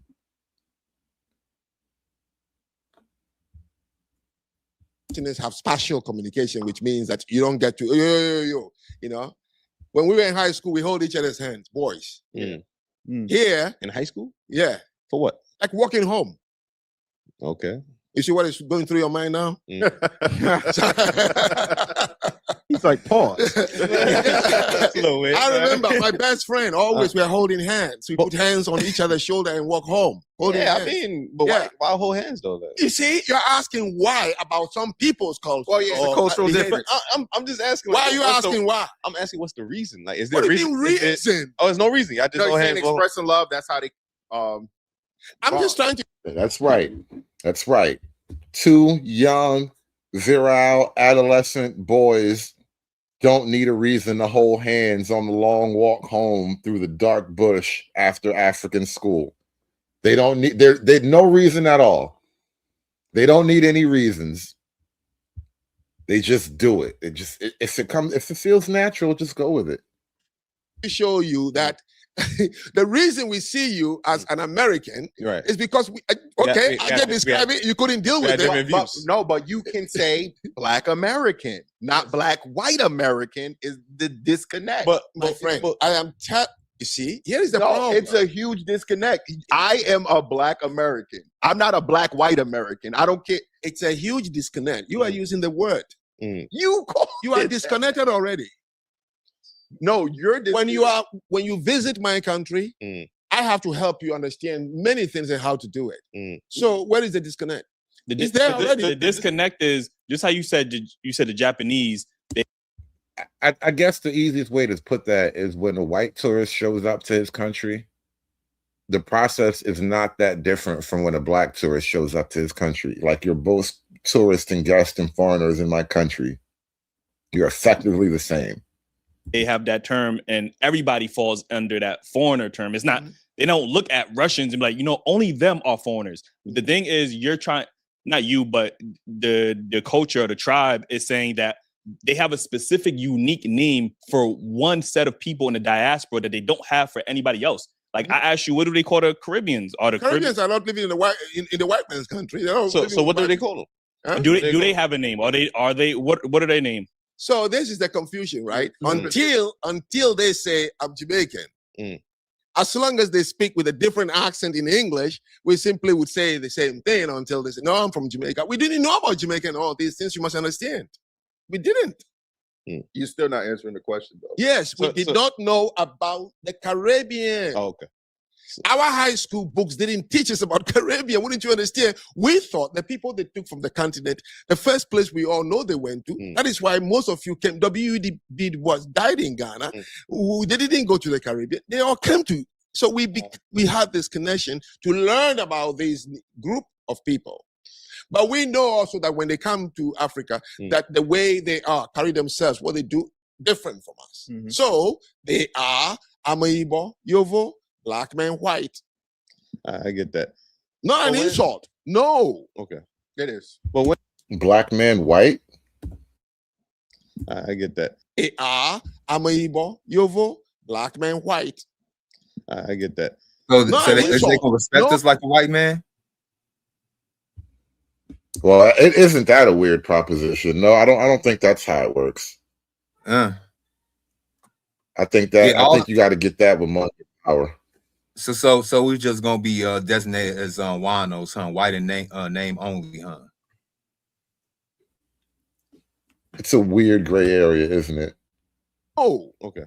It is. But when it's not what he's trying to say.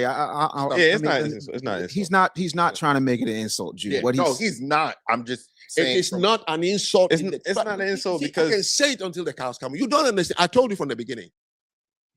If you come to Ghana right now, my Ghanaian family and friends and neighborhoods will drop everything to protect you more than they will protect a citizen. I've seen it. Okay. But you don't appreciate it. And this is the problem that is causing the disconnect you have to. No, you don't. What you mean you don't appreciate it? You don't, because my Angelo lived in Ghana for 14 years. Okay. What did she write about Ghana? Have you read it? No. Exactly. But he can quote me all the way to Nazi. Why didn't you read what she said about living in Ghana for 14 years? So that means how about W.E.B. Du Bois, who moved to Ghana? Yeah, why do you just keep cutting them off what like he wrote that? About Ghana? Did you read it? No, you didn't. How about the myriads of other academics who moved out of this country to Ghana because Ghana was a black star? Nkrumah was the first person to get independence. So everybody thought, whoa, whoa, whoa. So it became a place when Muhammad Ali and Malcolm X met in the elevator and refused to shake hands, which is what hurt Muhammad Ali until he died in Ghana. I actually have relatives from Ghana. Well, not necessarily from, but they're Ghanaian, put it that way. So you didn't read anybody who went to Ghana or West Africa what they said about that place. So you wouldn't have a reason, and you are right, to even understand how the people in Sub-Saharan Africa wanted so much.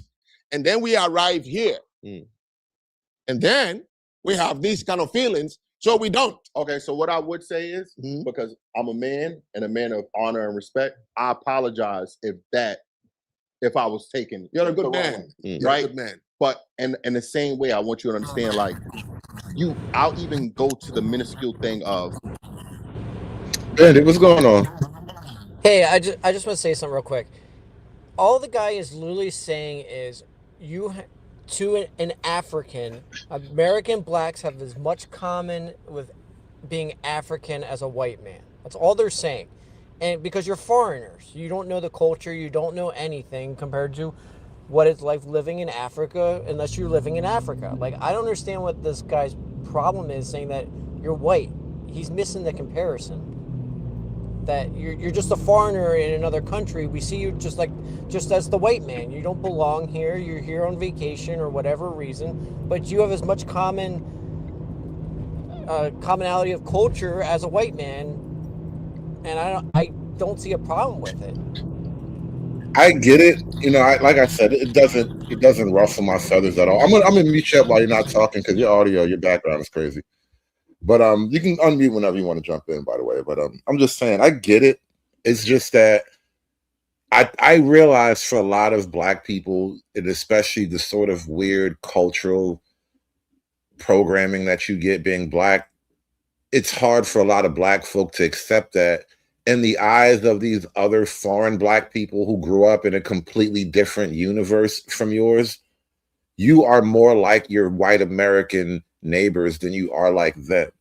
And even though you've been kind of raised and trained to take issue with these white people, you have more kinship with them than you do with these Africans that you've been glazing ever since Pan-Africa was I'll say something. I'll go back on mute.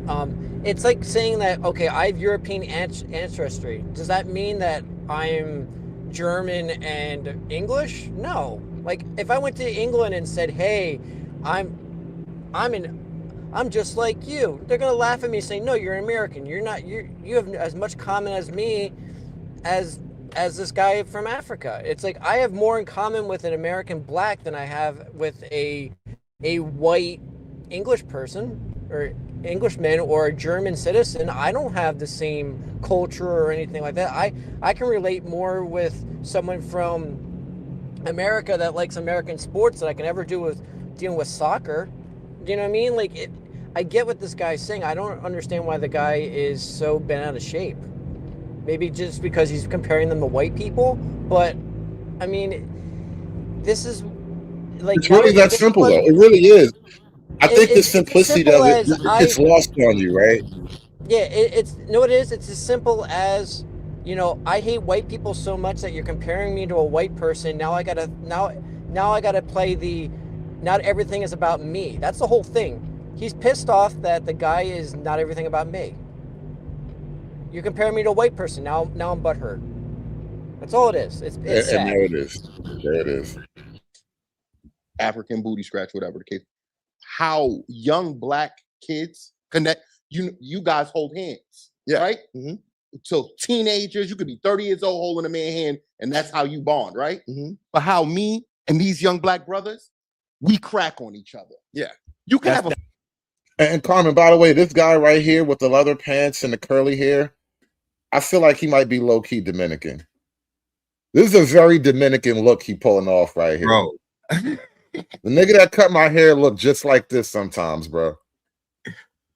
That's our culture. You can have $1 million, and I'm gonna find a way to make somebody laugh at you. You fucking rich motherfucker, get out of my face. That's what Black men do. It's an African thing. No, but look, I'm telling you, we cannot distinguish and understand from your culture.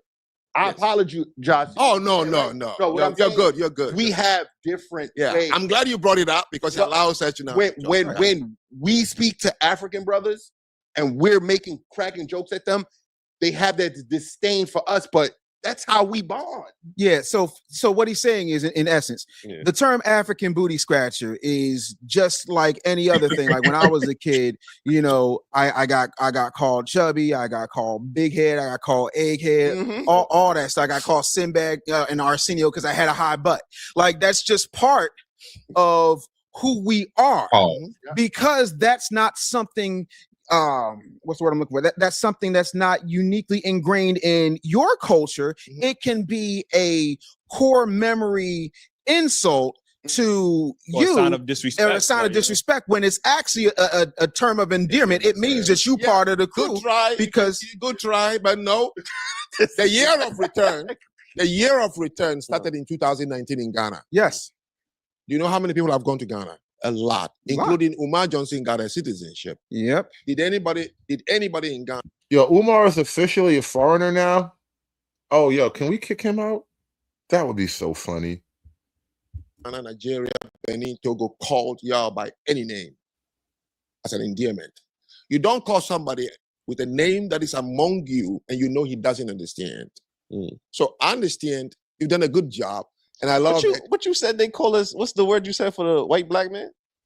Didn't I tell you it's a cultural? We understand you. But this telling you that it's a cultural thing. You are considering just because we said white, meaning that anyone who was not born raised in Africa It's from a Western country, and Okay. we Right. refer to all Western as Yovo. Right. And there's no offense meant. But that's a And part there's of no your offense. culture, right? No. What you mean no? That's specific to you and your culture. That's what you call people that's not from Western It's black not people, a right? cultural thing. I'm just trying to tell you, for people to understand the distinction and treat this person differently because he's not from here. He's a black Westerner.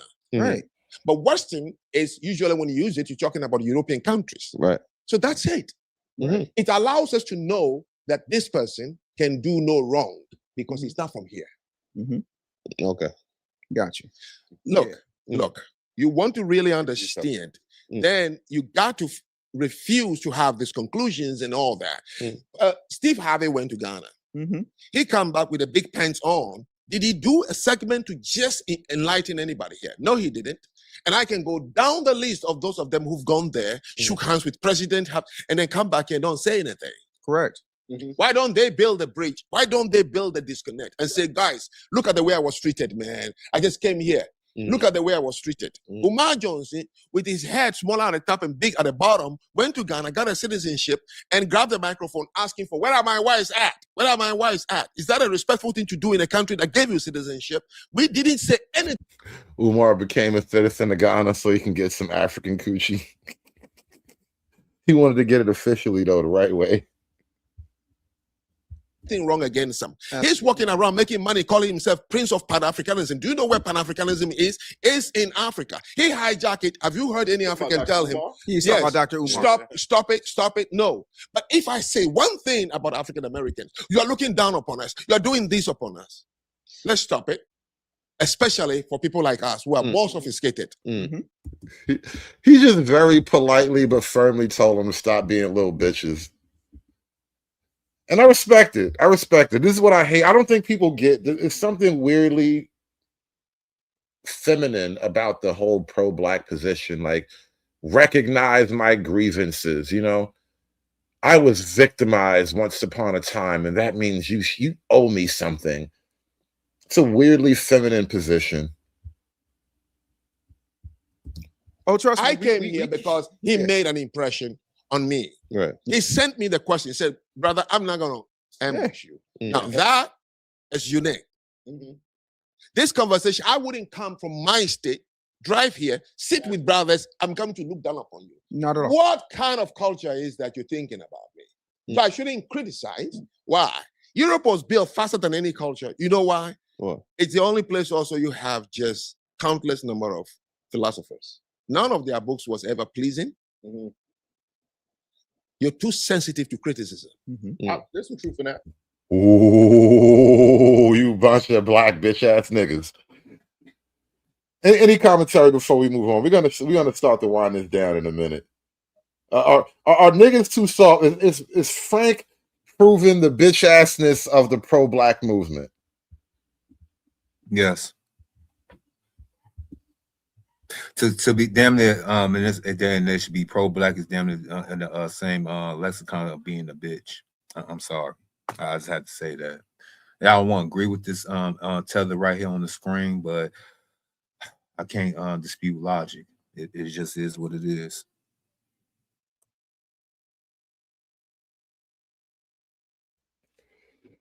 You know, I really was gonna avoid this because everybody's talking about this right now, and I've spoken about it at length. But Pearl in the Black Fatigue panel, she went to a little Peace Network like 2 nights ago, maybe, and Lord, pissed everybody off.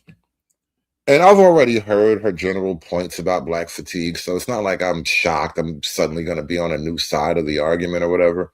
And I was, already on my side of the argument, whether or not Pearl was in the conversation. But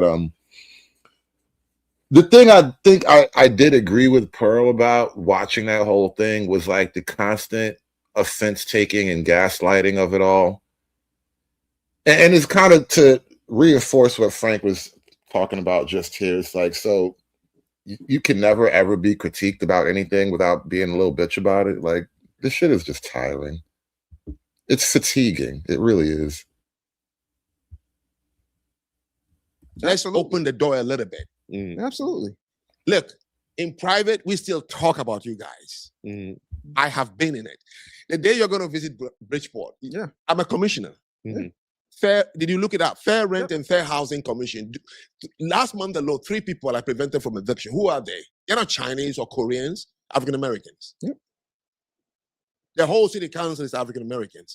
My students are all African Americans. There's a guy who looks down upon you. Well, what not? This is the thing. Your sensitivity is not only towards white people; it's always towards us because you misunderstand. I wish you call us African so you can understand. We call you Black Westerner so we can understand you. Anyway, yes, we are Black Westerners. We are the only Black Westerners, especially like from the quote FBA perspective, native to this country, not continent but country. We are Black Westerners. I don't see what the big issue is here. But again, the bitch assness, bro. Stop crying about everything. I think we just need to take time to understand the same way how we just tried to explain to you about the African booty scratcher. I understand that you no endearment. Right. No. The kids just wanted someone. But listen, they also can laugh at.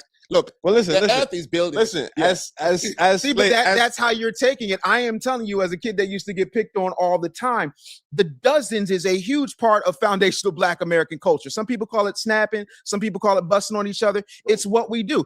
D.L. Hughley, when he was hosting Comic View, would find people in the audience and be like, "Hey, man, listen, stop that right there. Your neck is too small." Like it's a part of I went to the space. It's a comic space, so I would take it as a comic. But if I'm brought to come and speak in a school and kids are laughing and throwing things at you and say, what they have heard. Why do you think hanging on a tree? Why do you think it got to that point? It started from somewhere. It started in the schoolyard and then evolved into the comedy club. So, to your word, I've seen it in my comment section. No, it doesn't at all. I have trained myself. No, this is just sort of Black people defending a culture that's gone off the rails.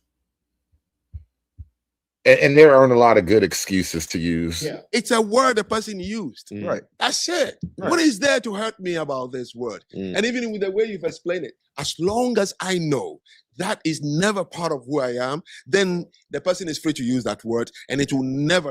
And I don't take people off my comment section. I don't. No. If you're going to go out there to speak on a public platform, you better be ready that you're going to have people that, okay? And so both those who call me names and those, they are all the same to me.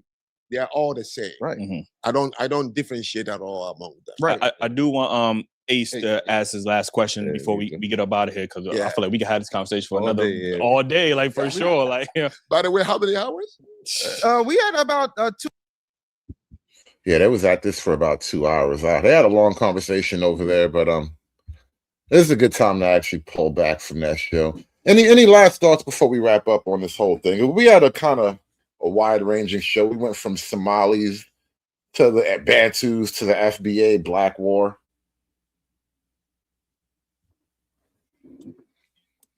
No, I ain't got none. Freeman.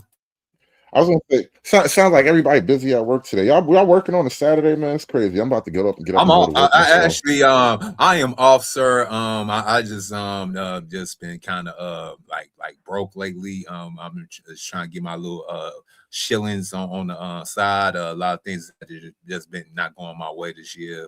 I just been moving here and there, trying to get some money. Yeah. Hey, man, side hustles keep the world going around, bro. Believe me, all of my hustles have been side hustles, bro. The whole day full of side hustles. That's how you build up your economy again. But we got to get up out of here, man. I got to wrap this up, y'all. Thank you for watching. Hit that like button on your way out. We are done. Thanks for watching. Like I said, I'm going to get up and go to work soon. So we will be back maybe tomorrow with another one. You guys got it. Have a great day, y'all. Aspiring to be patriarchs like what white men have, that isn't freedom. That isn't going to help anybody. It's certainly not going to help Black people. It's done. It's done. It's done. It's done. It's done. It's done.